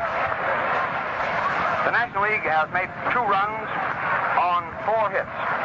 There's been 1 error made. It was by Joe Cronin. And the American League, in facing Johnny Vandermeer in the first 3 innings, made 1 hit. That was a hit by Joe Cronin, a sharp single into left field. Bill Lee pitched 1 inning, the 4th, and he's out there now to start the 5th.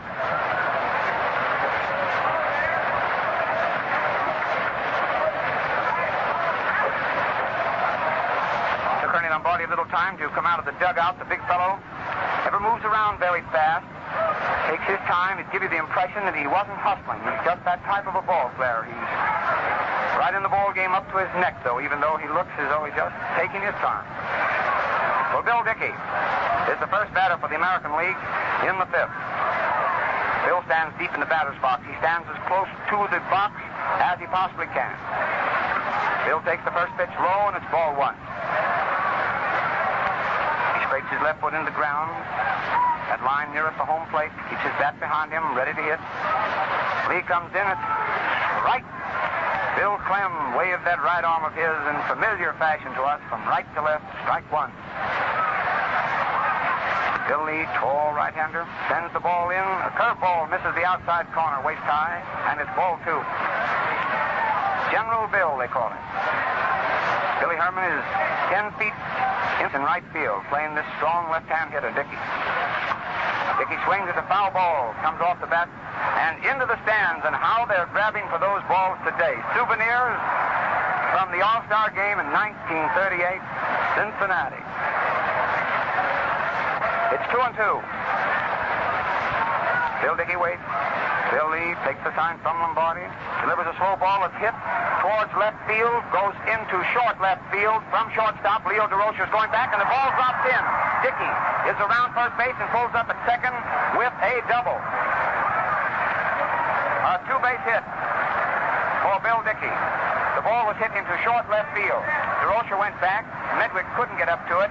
Leo couldn't get over to it. And Stanley Hack couldn't go back for it. It was a two-base hit.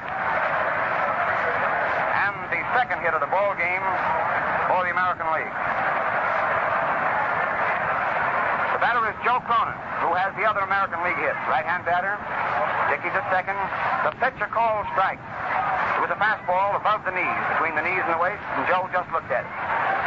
It's 2-0 in favor of the National League. Dickey's on second. There's no one out in the first of the fifth inning. Cronin looks again at a pitch that just takes the outside corner. Strike two. Bill Lee pitching very carefully to the manager of the Boston Red Sox. He gets a new ball from umpire Bill Clem, massages it, looks back at Bill Dickey, who's on second. 2 strikes on Joe Cronin. Joe ready. Lee delivers. It's a long fly ball going out into center field. Right at the foot of the terrace is stationed Mel out of the New York Giants, and he takes it. A fly ball off the bat of Joe Cronin is caught in deep center field by Mel Ott. Now that's one away for the American League, and Dickey still on second. We're going to let you hear the noise first and then imagine what's happened. Lou Gehrig, one of the greatest of all time, is batting for Buddy Lewis, and what a hand he's receiving. Lou Gehrig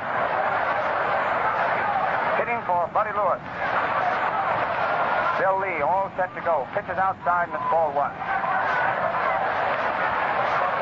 See the big smile on Larrapin Lou as he walked up to the plate. He takes the stance in the batter's box, faces third base, pulls his foot towards right field a little. Takes a pitch that's ball two.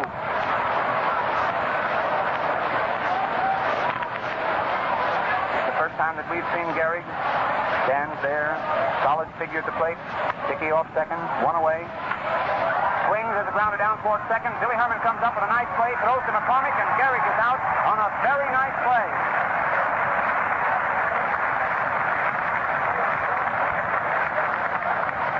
Billy Herman covers an acre of ground down there at second base. He made several plays in the last Red Lake series. It was unbelievable. You had to be here to see it. Well, Bill Dickey moved third base on the grounder, which Billy Herman picked up and threw over to retire Lou Gehrig, who pinch hit for Buddy Lewis. And now there's a consultation as time is called. Ernie Lombardi is walking out to the pitcher's mound. Stanley Hack is over there. So is Leo DeRocher. They're looking up in the air to be certain that they figure this tough sun out. The batter is Johnny Allen. Bill Dickey's over on third base, and the score is 2-0 in favor of the National League. Bill Lee sets. Johnny tries to bunt, but the ball goes foul down the third base line for one strike.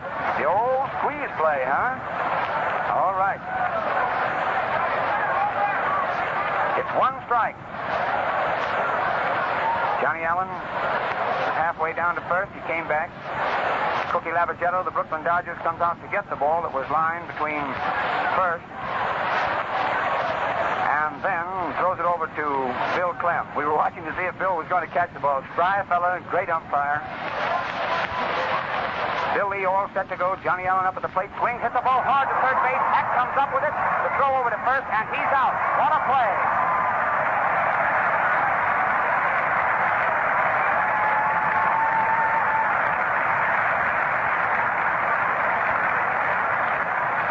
Talk about a ball well hit. Johnny Allen attempted to bunt the ball, and then he really climbed on one. And when he connected, that ball was in a hurry getting down to third base. It was one of those plays that they say about third base. It's the hot corner. Well, there was one that proved that corner down there is sizzling. And to first base marches that fellow Lou Gehrig, who will take the position of Jimmy Fox. Jimmy, however, is going to stay in the ball game. He's going to move over and play third. And so if you're keeping score, put Jimmy Fox at third base, which means a 5 under the official way of keeping score in the fifth inning. The pitcher is still Johnny Allen. The catcher is Bill Dickey. At first base, Lou Gehrig is playing. At second base, it's Charlie Gehringer of Detroit. And manager Joe Cronin of the Boston Red Sox is playing shortstop. At the present time, Joe's over talking to Jimmy Fox, his own first baseman, and Jimmy's going to play third now. In left field, it's Mike Krivich. In center field, Earl Averill, and in right field, Joe DiMaggio. We were interested, you good Chicago fans, in Mike when he came out today and stood alongside of some of the Yankees. Mike's a little fellow, and these boys are pretty big, and Mike said, well, I'm going to stand over here with some of the big fellas. Now, he was right in there, another likable fellow. In fact, we have a little time here to mention a fact that came before our eyes in 10 years of refereeing in the Big Ten and around, and find that most all these men up at the top of the sport world are real top fellas. They're the kind of men that you really like to meet. We know that baseball players up at the top are regular. And now the umpires are going to change position. And also, the ball will be changed now at the end of 4.5 innings. It'll be the American League ball, which will be used now until the end of the game. And so the umpires are now in this position. Geisel of the American League is back of the plate. Valenfant of the National League is at first. Basil of the American League is at second, and Clem's at third.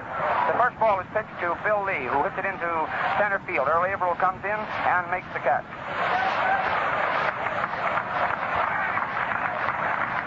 That's one away for the National League in the last half of the fifth inning. And Stanley Hack receives a very nice hand from the crowd as he comes up. Stanley has one of the 4 hits made for the National Leaguers so far. There's no one on base. It's 2-0 in favor of the Nationals. The first pitch from Johnny Allen is a called strike. A beautiful curveball that caught the outside corner above the knees. And Lefty Grove continues to warm up the American League.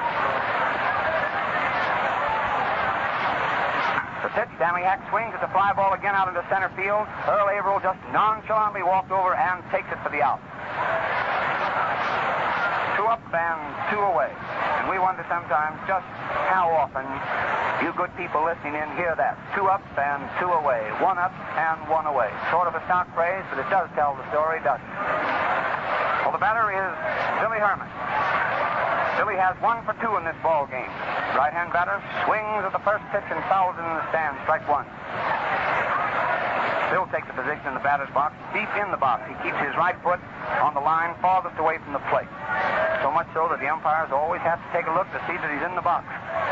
Johnny Allen comes in with a slow ball that hits the dirt in front of the plate and bounces up. Ball 1. There's 2 away and no one on. Johnny Allen gets ready, lets his arm go back of him once, raises his foot, pitches, and swing goes the bat, and it misses for strike 2.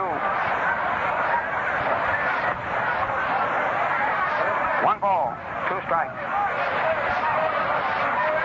The pitch is outside, and it's ball 2. Scoreboard now just filled with 2s. 2 balls, 2 strikes, 2 outs.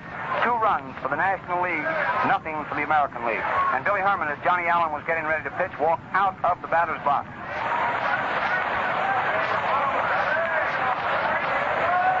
At the end of this 5th inning, we will give our station identification. Then as we come back for the 6th, we are going to tell you a bit about the play that happened at Cincinnati Sunday, which was unique, and we figured the listeners of the Mutual would be glad to hear about it. It was Billy Herman who made the hit that went into left field that came into just the fielder's choice. Ready to go. Billy takes the pitch and he's out. Called down on strike as a fastball catches the outside corner. Bill seemed to be caught off balance, and Johnny Allen took the fast one past him, and the second National Leaguer of the afternoon is struck out. Well, that's all for 5 complete innings of this ball game here at Cincinnati, the All-Star game, the Nationals, and the Americans. The score is 2-0 in favor of the National League. We'll be back in just a moment. We pause now to tell you that this is the Mutual Broadcasting System. This is WGN, the voice of the people, Chicago. We're back here to the ballpark, set to go with the first half of the 6th inning.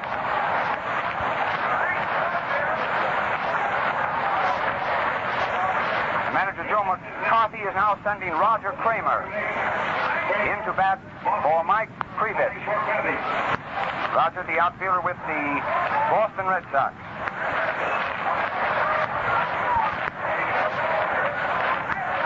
I'll tell you between this inning about the play we started to talk about. Bill Lee all set to go. Pitches the ball outside, and it's ball one.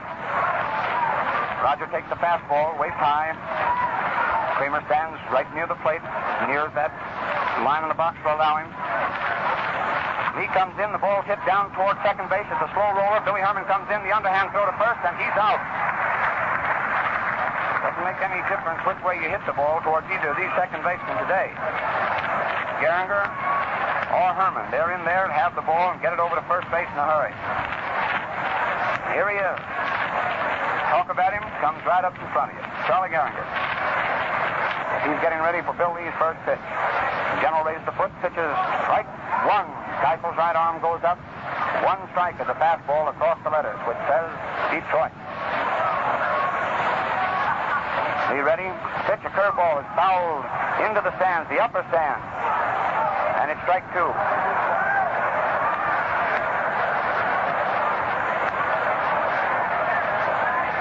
DeRocher threw the ball back to Bill Lee and made Bill stoop far, far down towards the ground, and Big Bill had to laugh because Leo probably going to laugh himself. Two strikes, one away.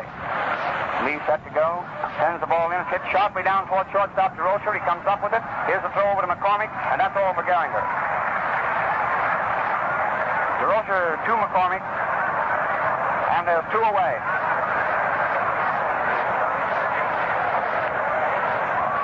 And the third National League pitcher starting to warm up down in the bullpen back of third base. It's Mace Brown of the Pirates.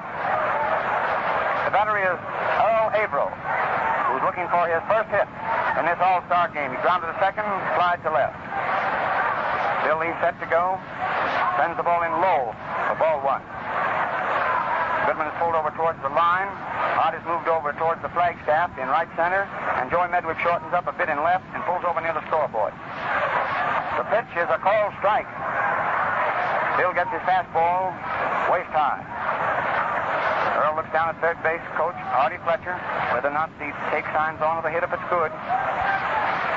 Lee delivers and a curveball, strike two of beauty.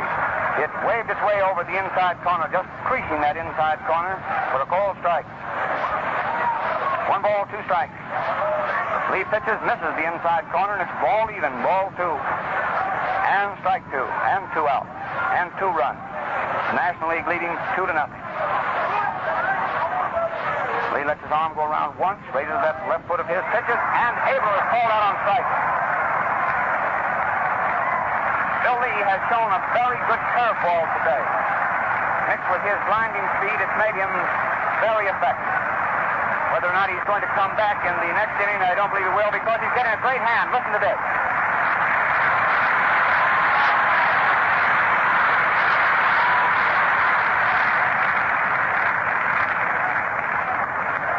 That we talked about, because we feel as though the entire nation would be interested. There were 3 men on base, and Billy Herman hit a line drive into left field that was just about as hard hit as a ball could be hit. Larry gets the umpire, lost the ball. The white shirts of the people in the grandstand blinded Larry, and the ball hit him. Lou Riggs, the third baseman for the Reds, went out, picked it up, and threw home for a force out on the runner at third base.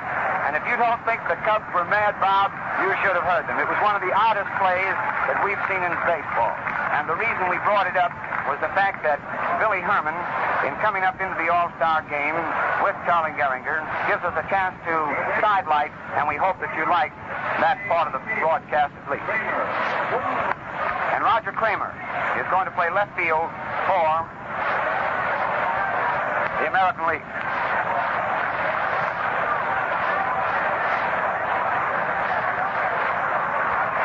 Over in the box next to us, that remarkable young fellow, Johnny Vandermeer, walks up and takes the position. We're set to go. Johnny Allen comes in with the first pitch, and Goodman swings at the grounder foul down the first base line. 1 strike on the fellow who holds the record for the Cincinnati Reds for home runs in a single season all time. He hit his 20th home run in Monday's doubleheader. Goody swings. It's another foul ball going down the first base line for strike 2.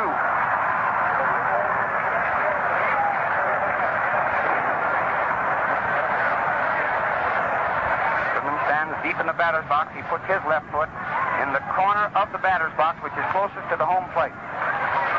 He pulls his right foot a bit towards first base. Johnny Allen delivers, almost hit Goodman, who backed away ball 1.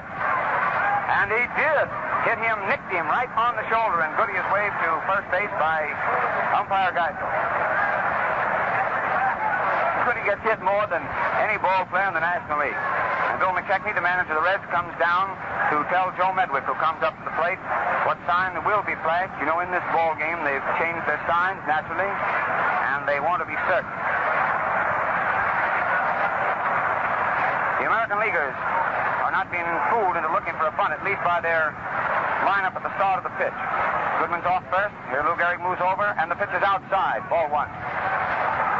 The American Leaguers still staying back in their normal fielding positions. Fox is back at third, short. Gehringer deep at second. Gehrig moved over just a bit at first base as the pitch was made. Joe Medwick up there. 1 ball, no strikes. Johnny Allen bends over. Ready to pitch. A curve of beauty that's a strike. Johnny creased the outside corner with a beautiful curve ball. It's 1-1. A lot of pepper on that ball club out there. You can hear them chirping way up here. Allen delivers. Medwick swings. It's a foul ball that comes onto the netting behind the home plate. 2 strikes. It's 1 ball, 2 strikes.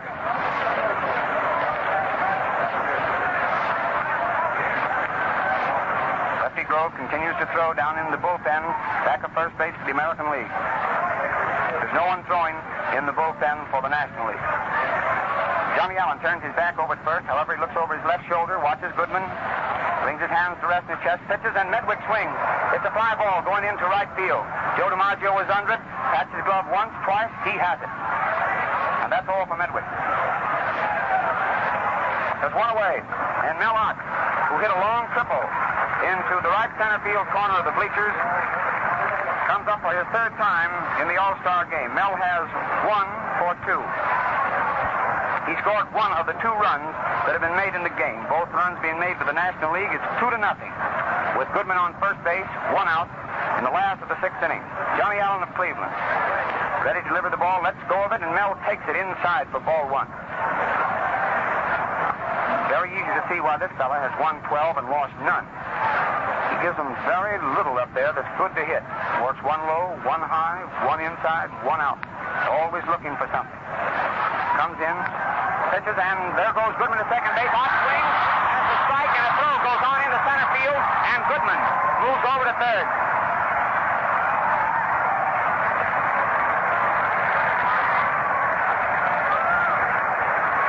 Stolen base for Goodman, and the error puts Goodman on third base. So if you're keeping score, here was the play. The ball was delivered by Johnny Allen. Mellott swung and missed. It was 1 strike.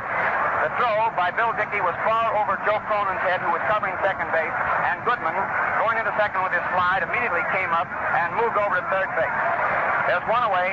Goodman at third, and the count on Mellott with 1 out is 1 ball and 1 strike.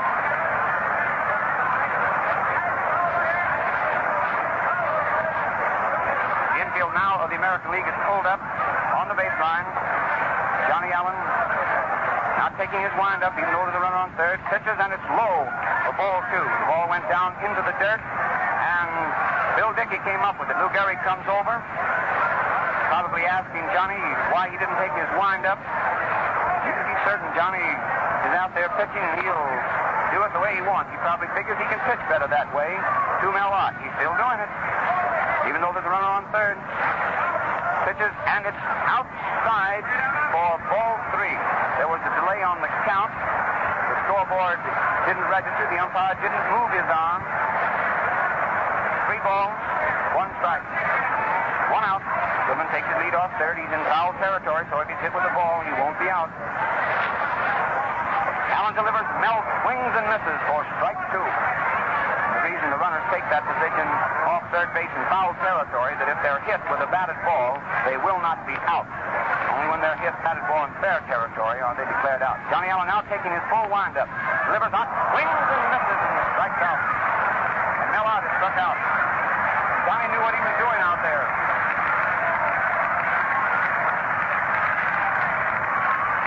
That's the third strikeout for an American League pitcher. It's the second for Johnny Allen. The batter is Ernie Lombardi, with his teammate Arnold Goodman perched on third and 2 away. Yes, sir, these American Leaguers have heard about this fellow. Jimmy Fox is almost on the grass, which goes out towards left field. So is Joe Cronin. Charlie Gehringer has moved over a little towards second base, and Lou Gehrig is playing his normal position at first base. Johnny Allen taking a full windup, pitches to Lombardi. It's outside, low, ball 1.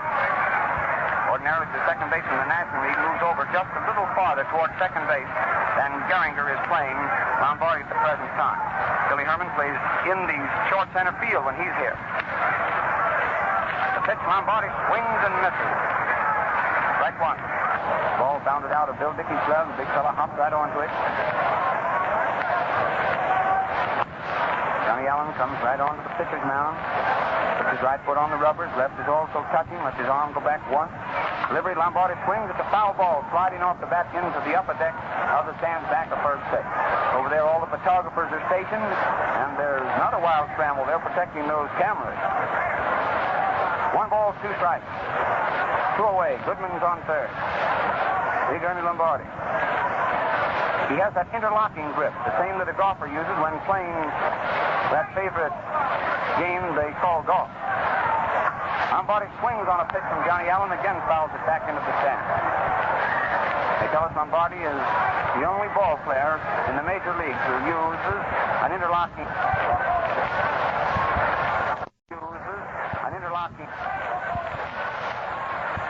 Big Ernie grabs himself a handful of stuff, rubs it on his hand, touches his cap. He climbs into the batter's box, set to go. The count is 1 ball, 2 strikes. 2 away. Goodman has his lead off third. Allen goes around with his arm, pitches. Lombardi swings, grounded towards Joe Cronin. Joe comes up with it. The long throw to Lou Gehrig, who pulls it out of the dirt, and Lombardi is out. And that's all for the 6th inning for the National Leaguers. There was no run, no hits. There was 1 error, a wild throw by Bill Dickey, and there was 1 left on. Goodman was left at third. At the end of 6 complete innings in this All-Star game, the score was 2-0 in favor of the National League. The National Leaguers have made 2 runs, 4 hits, and no errors. For the American League, they have not scored as yet and made 2 hits and 2 errors. And now for the 7th, 8th, and 9th inning, the man you hear up Chicago way over WGN, I'm sure you like, Bob Elton. Thank you very much, Dick Bray. We're going into the 7th inning now of the 6th annual All-Star game here at Cincinnati, with the surprising National Leaguers still maintaining their advantage of 2 runs over the American League. And the American League bats that were expected to boom here in Crosley Field in Cincinnati have been surprisingly quiet behind the masterful pitching of Vandermeer and of Bill Lee. The third pitcher for the National League is Mace Brown, a right-hander who's made an amazing record in the role of a relief pitcher this year. He won his 11th game last week for the Pirates. He's a right-hander who stands about 6'1". He's been around the National League for a long time, and he's pitching as the American League hitters come to bat in the first half of the 7th. With McCormick still at first, Herman at second, DeRocher at short, and Hackett third.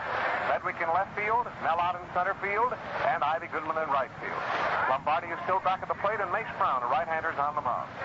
The first man to bat is Jimmy Fox. Fox has been up at the plate twice. He struck out the first time, and the second time he hit into a forced play. Now the American League is 2 runs behind as we start the first half of the 7th.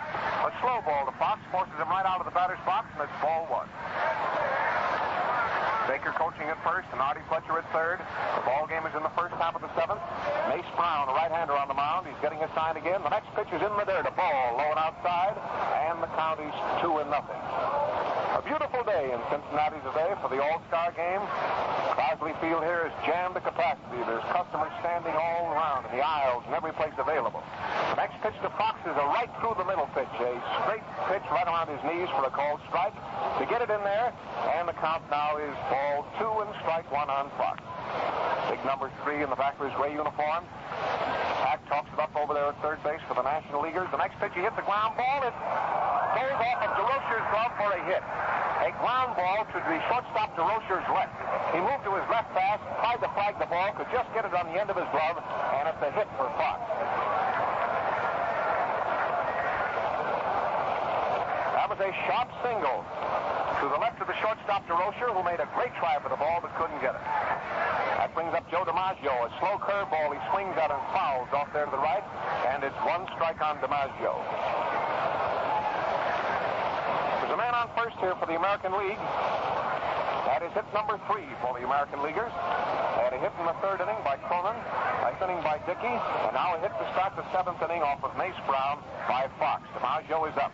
There's a curveball, a little bit too low and away from a right-handed hitter. He started to swing, but he stopped, and it's called a ball. Umpire Geisel of the American League is now behind the plate. Bill Clem is shifted down to third base. Hazel of the American League is at second base, and Belafont of the National League is at first base. DiMaggio is up. There's a high pitch for a ball, and the count is ball 1. Ball 2 and strike 1. It's a 2-1 count on Joe DiMaggio, who's been up twice. The first time up, he bounced out to the pitcher, and the second time, he was a strikeout victim. He's starting now with Foxy on first. A slow curve, and he hits the ground ball to deep short. DeRocher gets it over to second base. They force out DeRocher to Herman. Nice play. Ground ball to deep short was picked up by DeRocher. DeRocher fired the ball to second base to Billy Herman and forced Fox going into second base by a step to retire him for the first out. So there's a man on first base, and the next man to come up is the catcher, Bill Dickey. Nice play by Lippy DeRocher, who went far to his right and deep there in the shortstop position to get the force play at second. Here's Bill Dickey up, a left-handed hitter. The first pitch is a fastball, a little bit too close, a ball. The first half of the 7th inning. Mace Brown of Pittsburgh is pitching for the National Leaguers. He is the third pitcher. Vandermeer, Lee, and Mace Brown. Runner on first base, DiMaggio. There's the next pitch, and there's a pop-up in the infield. The third baseman Hack is under it and should get it easily. Waiting for it. He has it for the second out.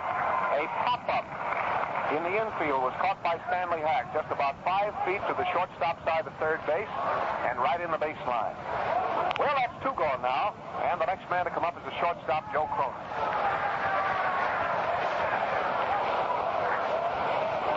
Mace Brown pitching, man on first base. This is the National League 2 and the American League nothing. Ball game is in the first half of the 7th. Kyle Hubble is warming up. There's a swing and a foul back into the grandstand. 1 strike. New ball is tossed into the game. The boys peg it around. Hack to DeRocher. DeRocher back to Hack. Hack to Herman. The National League team is intact.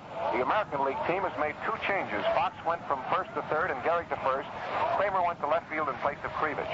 There's a high pitch over the batter's head for a ball. The count is 1-1 on Cronin. Man on first base. The ball game is in the 7th. The National League is out ahead by 2 runs. Again, Brown gets his sign. He's all ready. The next pitch is way inside a ball. Makes it ball 2 now for Cronin. 2-1 is the count. Next man to come up will be Lou Gehrig. Brown getting his sign. DiMaggio taking a long lead off. There's a high pitch inside for ball 3. Makes it 3-1 on Cronin. Ball 3 and strike 1 on Joe. Steps out of the batter's box momentarily, dries his hands, gets already up in there again. The next pitch is a strike over the inside corner. There's a runner going down. Safe at second. A stolen base for DiMaggio. They call strike on the batter and a stolen base for DiMaggio. Lombardi made a nice throw to second base. Herman covered. The runner on first base got a nice jump on Brown that time. And even though Lombardi made a perfect throw to second base, he couldn't head him off. So there's a man on second base now, Joe DiMaggio. The National League leads the American League 2-0. The ball game is in the first half of the 7th inning, and Mace Brown of Pittsburgh is ready again. The next pitch is too low at the ball. It brings up Gehrig. Ball 4. Here's Lou Gehrig coming up and swinging a couple of bats. There's that familiar number 4 in the back of his gray uniform. Gehrig is batting now in the 7th inning with 2 men on the bases. The first time he batted, Gehrig batted in the 5th inning. He came up as a pinch hitter to bat for Lou. Gehrig is up. The first pitch, slow ball. It almost hit him in the leg. Ball one. Man on first, a man on second. Ball game is in the seventh. There's two out here, and Mace Brown of Pittsburgh is pitching. There's a strike, a fastball. He threw one right in that time, and nice one. A lot of speed on it, and right in around the batter's knees. Count is ball one and strike one on Columbia Lou. Famous first baseman of the New York Yankees, baseball's Iron Man. Facing a right-handed pitcher, Mace Brown. The next pitch, he hits the ground ball, deep short. DeRocher goes over, fumbles it, and the bases are loaded. It may be called a hit. DeRocher had to go far to his right. It's called a hit for Gehrig, filling the bases. And we're going to get a hitter now in the pitcher's place. Let's see who it is. He was trying to hit the left field, and the DeRocher had to go far to his right to get it. Rudy York of the Tigers is coming up as a pinch hitter.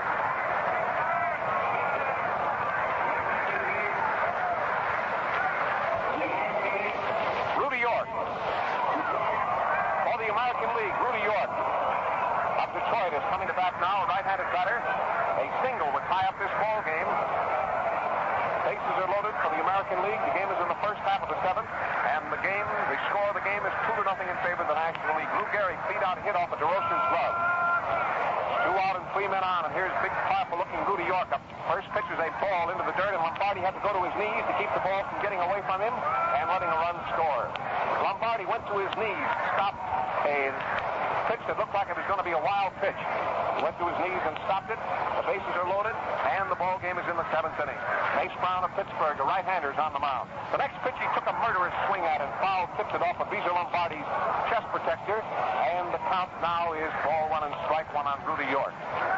York of Detroit, an outfielder and a catcher. He plays in both positions for the Tigers, plays in left field and also catches. And he's up at the plate now as a pinch hitter facing Mace Brown.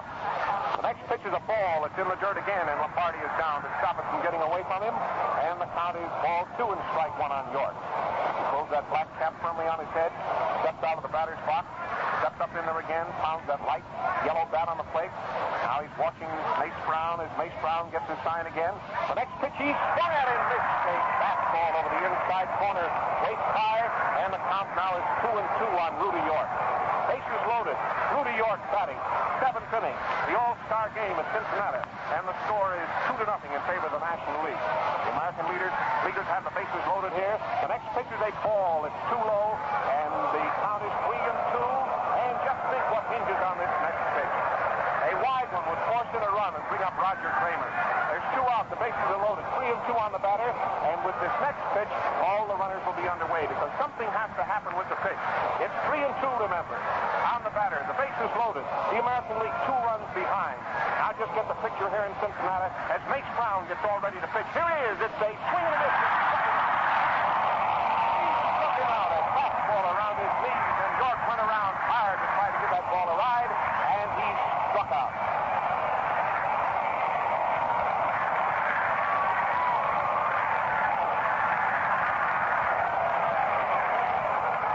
First half of the seventh inning. No runs and 2 hits for the American League. There was a hit by Fox, a hit by Gehrig, and a walk to Cronin. Rudy York struck out with the bases loaded. Grove is going into pitch. Boy, there was a spot. 3 men on the bases, and Mace Brown, the famous relief pitcher of the Pittsburgh Pirates, stepped into his spot there and really came out with flying colors. Struck out one of the American League's great hitters. Here's the announcement on the new pitcher. For the American League, Grove. Lefty Grove is now pitching. Lefty Grove is now pitching. Famous southpaw, the Boston Red Sox. His record this year, he has 11 victories and 3 defeats. Out there now, southpawing a few into Bill Dickey as the ball game goes into the last half of the seventh inning. And the score is the National League 2, the American League nothing. The National League scored a run in the first and a run in the fourth.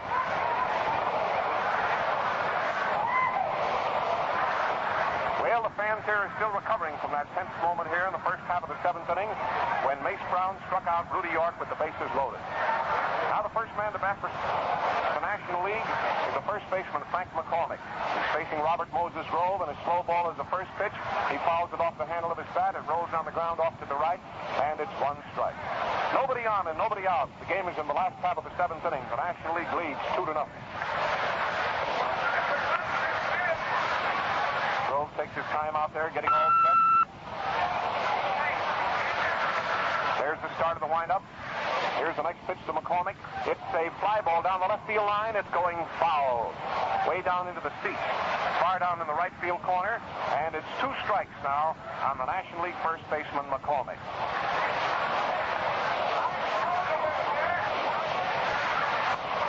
Grove takes his time out there, getting ready again. Now he's starting his windup. Here's the next pitch to McCormick, a right-handed hitter. It's a curveball, and he fouls it on the ground down the first base line. Gehrig goes outside the line, picks it up, fires it to Dickey. And Dickey is walking out toward the mound to talk to Grove. Remember, for the American League, we have Fox at third, Cronin at short, Gehringer at second, Gehrig at first. In right field, DiMaggio. In center field, Ray Brill. In left field, Kramer. The catcher is Bill Dickey, and the pitcher is Robert Moses Grove. Johnny Murphy of the Yankees is warming up for the American League. Now to wind up in the next pitch. It's a fastball inside around his shoulders, a ball. McCormick had to get out of the way that time to keep from being hit. Murphy, who's famous in a relief role, as Brown is with the Pittsburgh team, is warming up for the American League down here to our right. Grove is getting his sign again from Bill Dickey. He's all ready. Here's the next pitch. It's a fastball inside. A hit. He hits the center field. A shot single right through the box. McCormick laces one right through the box on the ground. They single to center field. That is hit number 5 for the National League. McCormick's first hit. He popped out, bounced out, and singled to center field. Now the next man to come up is the shortstop, DeRocher. Lippy bounced out the first time and struck out the second time. He's facing Grove now with a man on first. Bunt down the third base line. Fox is coming in fast. He's up with it. There's the throw. Whoop!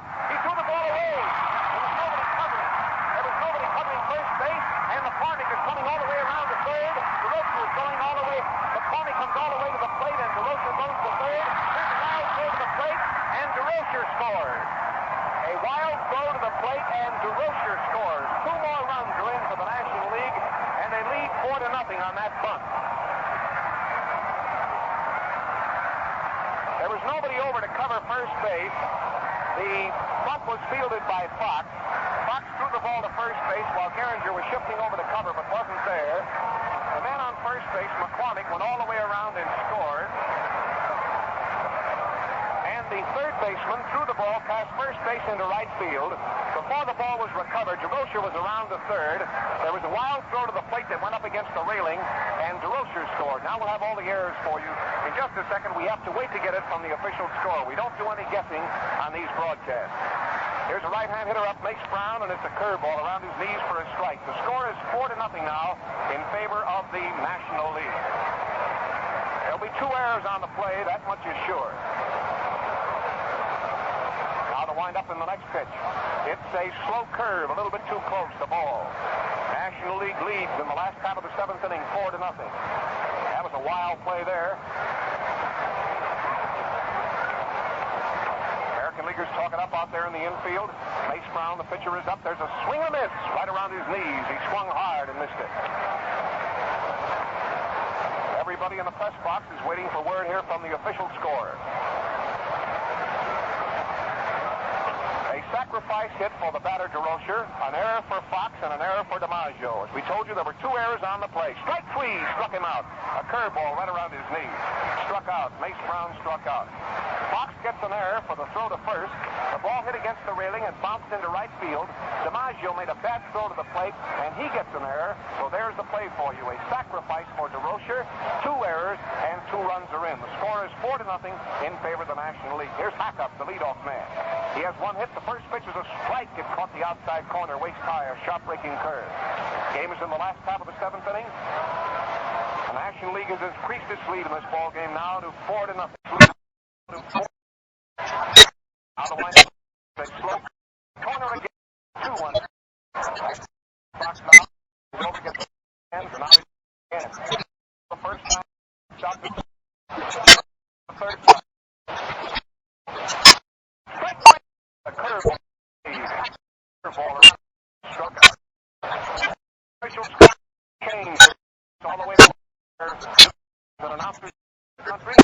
hit Rocher. Rocher. On the back. Around. On the back. Herman. A little bit. Play it again. With two runs in. Now, forward. Here's the that's a bit long. Right-handed. Ball two. Time.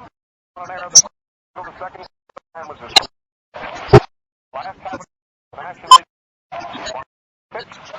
Ball down the right. Foul. Stand. A long foul line down the right field line. There's a wild scramble down there for the baseball. The crowd gets quite a kick out of it. Opposition here is way up on top of the roof behind the home plate. We're looking directly down on the hitter, who's Billy Herman of the Cubs. White uniform on, a blue number 4 on the back of his uniform, blue cap. And there's Grove going through the motions of his windup. And here comes the next pitch. It's a slow curve right over the inside corner. A called strike on the batter. And the count is 2-2. Herman steps out of the batter's box now. Plays Herman fairly deep. Playing him in dead center field, Averill. Left fielder and right fielder playing him in their natural positions. They don't shift for him. There's a curveball. Strike 3. Struck him out. A beautiful pitch by Grove. A curve over the inside corner. And he struck him out. 3 strikeouts for Grove in the last half of the 7th. And he gets a hand from the crowd. Now in the inning, McCormick, you remember, singled to center field. Rocher laid down a bunt. It was a slow-rolling ball. The second baseman, Gehringer, was slow in shifting over to cover first base. Fox threw the ball over first base down the right field line. The batter got a hit, but Fox got an error for a bad throw. It claimed that Gehringer was close enough to the bag, so he should have thrown it to him. Anyway, McCormick went all the way around and scored. DeRocher got as far as third, and when DiMaggio made a wild throw over the catcher's head up against the railing, he also came in, and the score is 4-0. Now a brief pause for station identification. We're at the end of 7 innings of play in the 6th annual All-Star Game at Crosley Field here in Cincinnati. This is the Mutual Broadcasting System. This is WGN, the voice of the people, Chicago.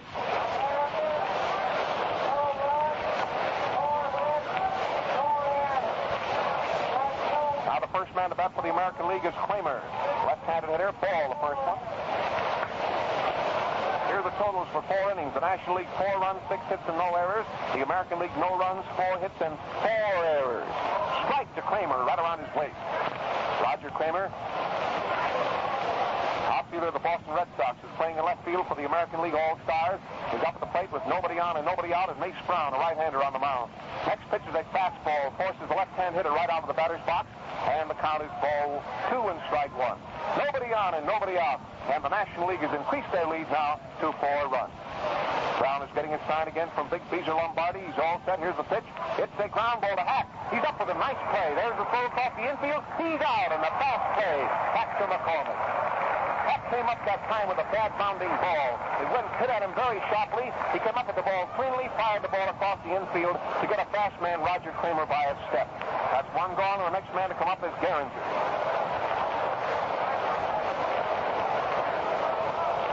Gehringer bounced out the first time, walked the second time, and bounced out the third time. Here's the pitch. It's a strike over the outside corner, just below the shoulder to a left-hand hitter. Nobody on and one gone in the first half of the 8th inning for the American League. The next pitch is a slow curve, a beauty in there that time. It's called on him. A beautiful curveball. It's 2 strikes. Brown gets ready out there again. Here's the next. It's a curve, and he hits the bouncing foul down the first baseline. McCormick comes outside the line, picks up the ball, and now he's throwing it back to Brown, who grabs it with one hand, turns around, pulls his cap down firmly on his head, and walks back into the center of the diamond. Hack at third, DeRocher at short, Billy Herman at second, McCormick at first. In the outfield, Ott in center field, Goodman in right field, Nedwick in left field. The pitch, hits the ball. Straight fastball outside, and the count is ball 1 and strike 2. Nobody on the bases, 1 out. The American League gets out in the first half of the 8th. Pitcher gets the sign again. He's all ready. Here comes the next pitch to Charlie Gehringer. Slow curve. He hits it a single, I believe, into right field. Right fielder gets it on the bounce and back in. There's the first hit for Charlie Gehringer of Detroit. A sharp line drive went over the infield head high. A single to right field.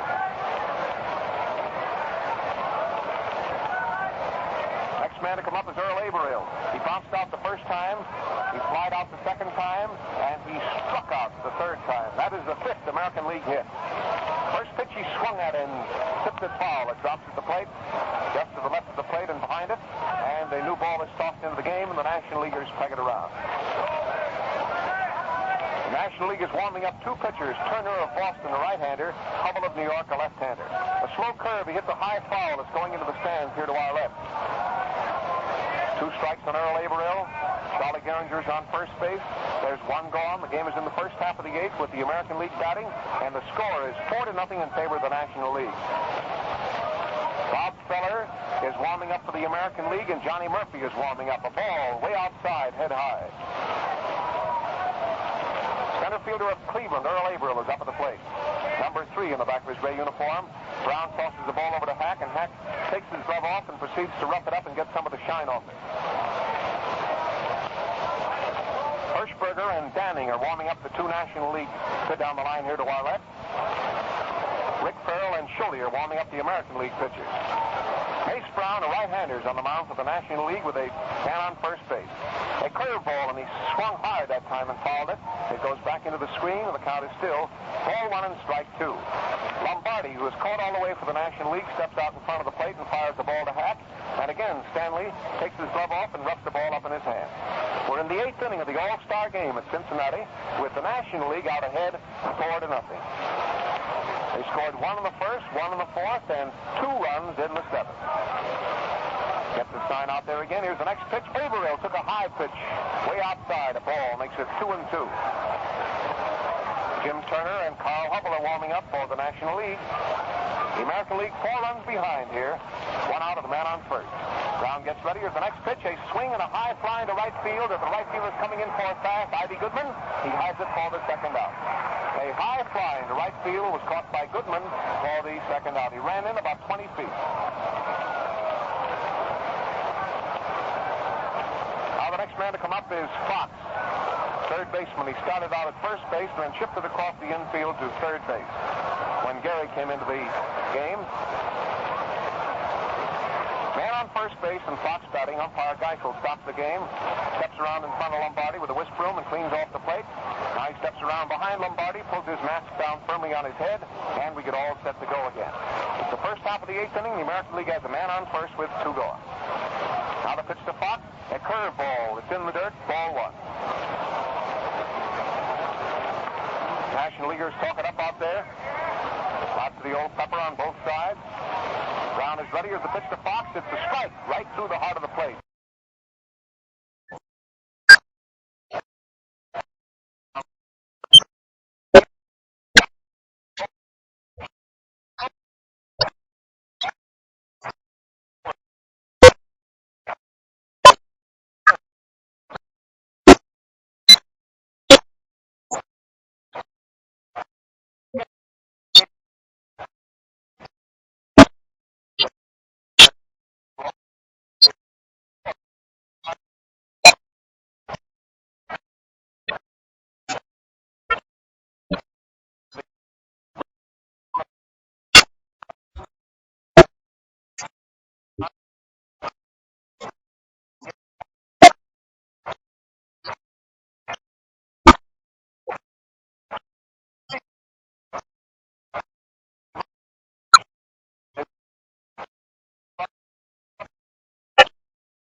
Gets all set. There's the start of his long sweeping windup. Here's the next pitch. Goodman looks at one. It's a little bit outside. A sidearm pitch, waist high, a little bit outside for a ball. The count is 1-1. Nobody on the bases, nobody out. Game is in the last half of the 8th. Grove is getting his sign again. He's all ready. Here's the next pitch. It's a curve right through the middle. Gee, that was a nice pitch that time. He stuck that one right in there, and Goodman just looked at it, and the count is ball 1 and strike 2. Lefty Grove's got lots of stuff out there today. He got that curve ball of his fairly dancing in there. There's the windup, and here comes the next pitch to Goodman.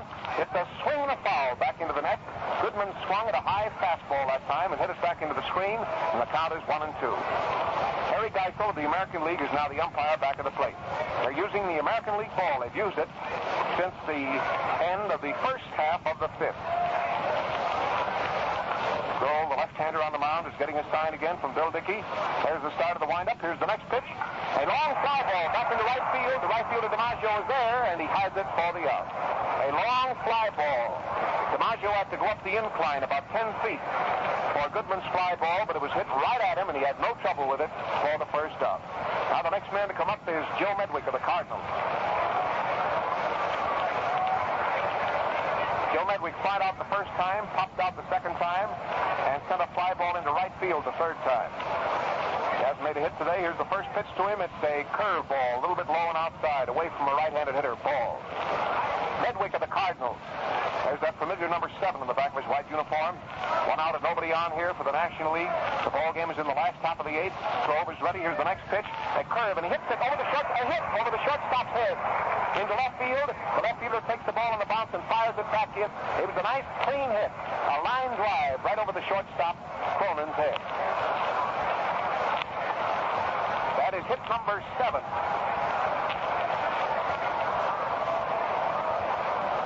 The attendance today is 27,067. Here's Melata. First pitch is a ball. Man on first base, Melata batting. Out has one hit, a 3-bagger. Man on first base here, Joe Medwick. Here's the pitch, and he hit the fly ball to left center field. The center fielder's going to make a long run for it. Averill is coming over and in, and he caught the ball on the run to retire him for the out. A long run from deep right center field to short left center field by Earl Averill. A long run to catch Melot's short fly. Now the next man to come up is Lombardi, who's caught a swell game for the National Leaguers. He has one hit. He drove a hard hit to score Melot.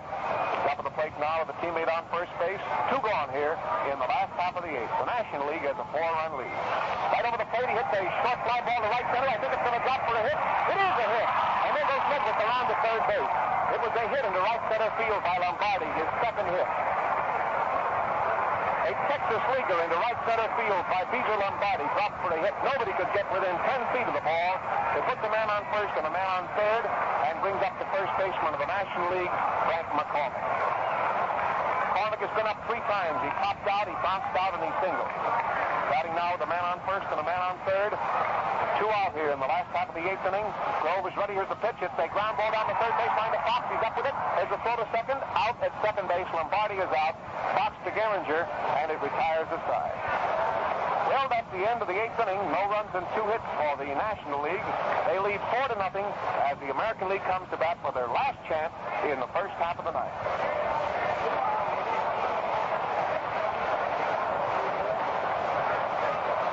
Well, so far it's been all National League today. The boys jumped off to a lead in the first inning on a single, an error, and a long fly ball. They scored another run in the 4th inning on a triple and a single. They scored 2 more runs in the 7th inning on a hit, an infield hit, and 2 errors, and they lead 4-0 as the game goes into the first half of the night. Well, so far it's been all National League today. The boys jumped off to a lead in the first inning on a single, an error, and a long fly ball. They scored another run in the 4th inning on a triple and a single. They scored 2 more runs in the 7th inning on a hit, infield hit, and 2 errors, and they lead 4-0 as the game goes into the first half of the night. The National League wins this ball game today in Cincinnati. It'll be the 2nd game that they've won in the All-Star Series. This is the 6th annual All-Star game. By the way, the selection for 1939 was made here yesterday in Cincinnati, and the All-Star game will be played next year in Yankee Stadium. Well, the first half of the 9th inning, of course, the old saying comes to mind, the ball game is never over until the last man is out. That's still the way these National Leaguers have been playing here today, and the way Mace Brown has been pitching, he got out of an awfully tough spot in 1 inning here. It looks like the American League chances in this ball game are remote, to say the least. But you never can tell. Well, here's Joe DiMaggio up, a right-handed batter. DiMaggio's been up 3 times without a hit. He bounced out, struck out, and hit into a force out. The first pitch to DiMaggio is a strike. Number 5 in the back of his gray uniform. Facing Mace Brown again. Here's the next pitch. It's a foul going into the grandstand to the right behind first base, and it's 2 strikes on Joe DiMaggio. National League is still warming up 2 pitchers, Jim Turner and Kyle Hubble, just in case.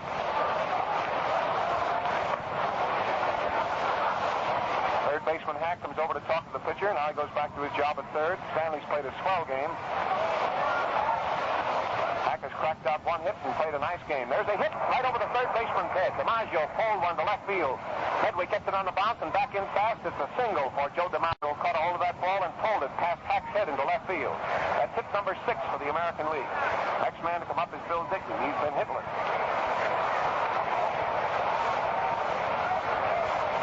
A sharp single over third base by Joe DiMaggio. First pitch to Bill Dickey was right through the middle for a called strike. Man on first base and nobody out. Brown is getting his sign. Here's the next pitch. It's a swing and a high pop foul in the stands behind third. Drops down into the grandstand section behind third base. Lombardi gets a new ball and throws it down to Stanley Hack. He takes off his glove and roughs it up in his hands. Throws it to DeRocher. DeRocher proceeds to rough it up a bit. Remember, the outfield is Medwick in left field, out in center field, and Goodman in right. The infield is Hack, DeRocher, Herman, and McCormick. Mace Brown, right-handers on the mound, and Dickey is batting. There's a fly ball way back in the left center field. The left fielder Medwick is going back very fast. He reached up and didn't throw it. Let's see if he held it or not. He held it in left center field. Medwick ran up the embankment, rolled over, and you couldn't tell whether he held it. He held it for a beautiful play, a wonderful catch in left center field. Medwick ran up the embankment in left center field, shoved his glove up into the air, had the ball in his hands, rolled over, and you couldn't see until he straightened up and jumped up that he had the ball still clutched in his glove. It was the finest fielding play of the day. A long fly ball way out into left center field. It was off the bat of Bill Dickey, and it was a beautiful running catch by Medwick. 1 gone. Now the next man to come up is Cronin. Medwick gets a big hand from the fans in the left field stand.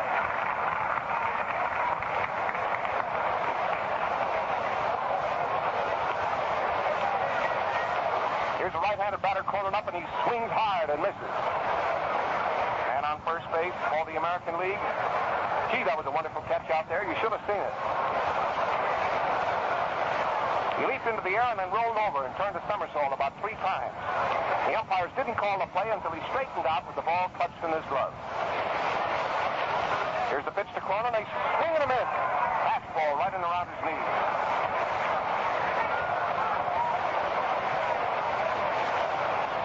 And on first base is Joe DiMaggio.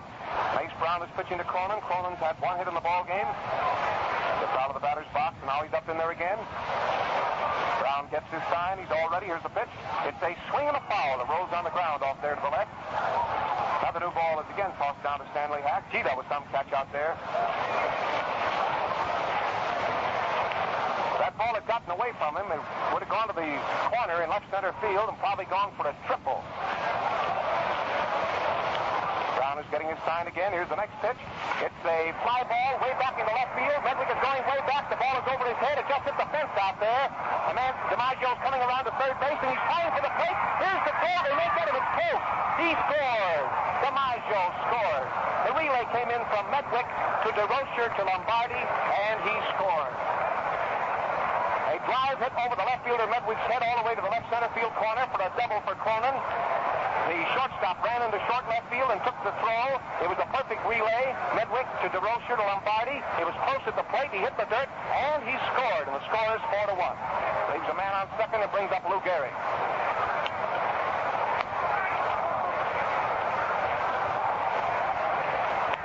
Now there's a man on second base, and here's Gehrig up, a left-handed batter. The first pitch is a fastball, low and outside, a ball.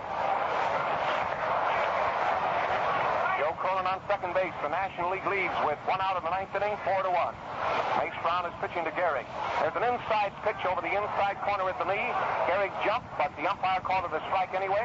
It was evidently right over the corner, and the count is 1-1. 1. Gehrig doesn't say a word to the umpire. He steps out of the batter's box and dries his hands. He gets right back up in there again. Man on second base and 1 gone. The pitch. Gehrig took a low pitch for a ball. Makes it ball 2 and strike 1. Lou Gehrig is batting.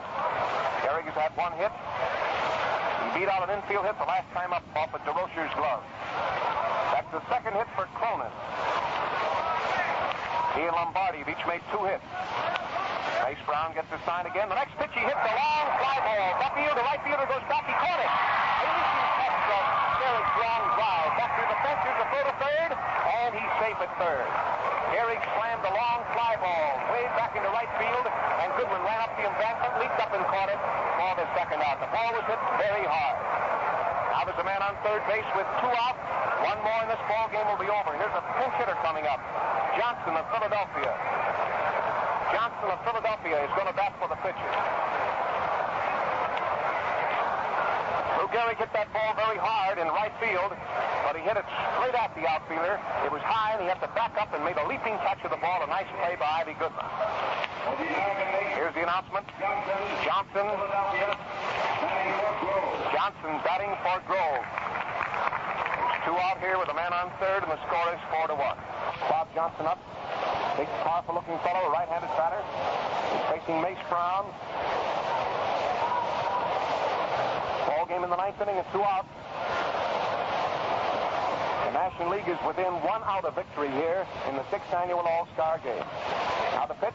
Johnson takes a low curveball. Ball 1. Next man to come up will be the leadoff man, Roger Kramer. Cronin on third base and a run in.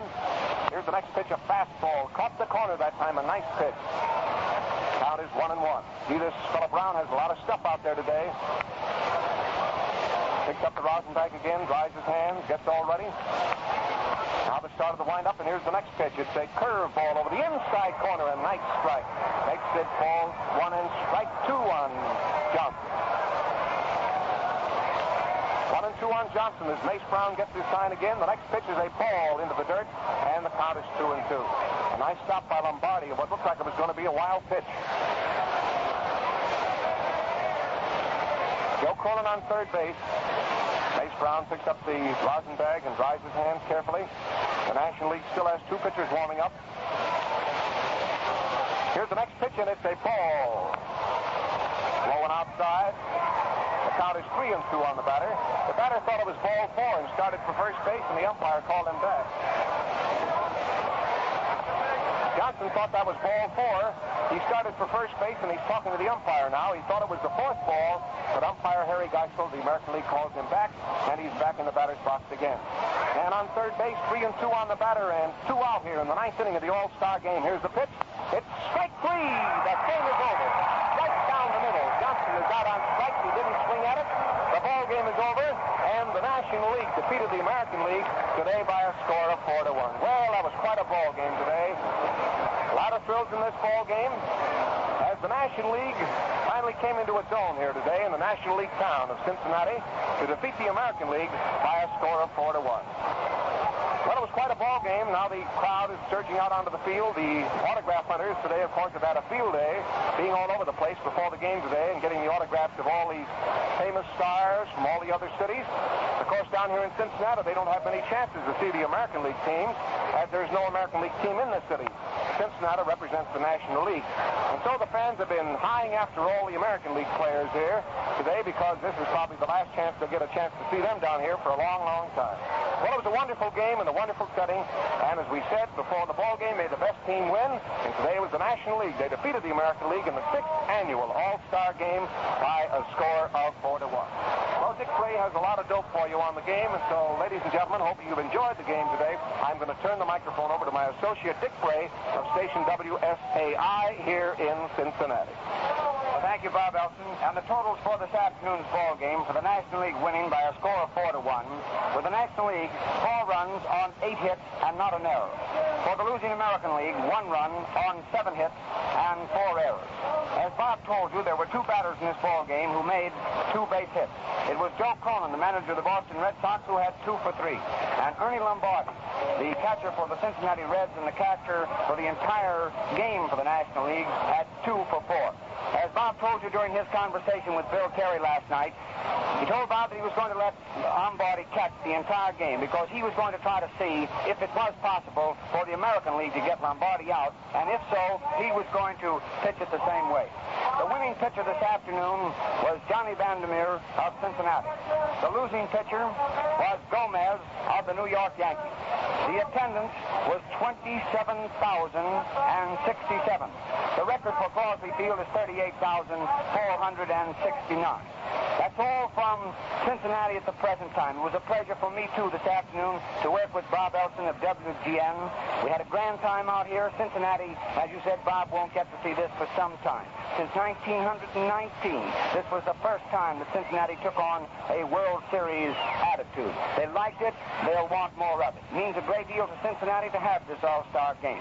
And to you good people out New York way, we wish you the same kind of good weather for the next year's All-Star game in 1939. We hope that you have an enthusiastic crowd as we had here today. We hope the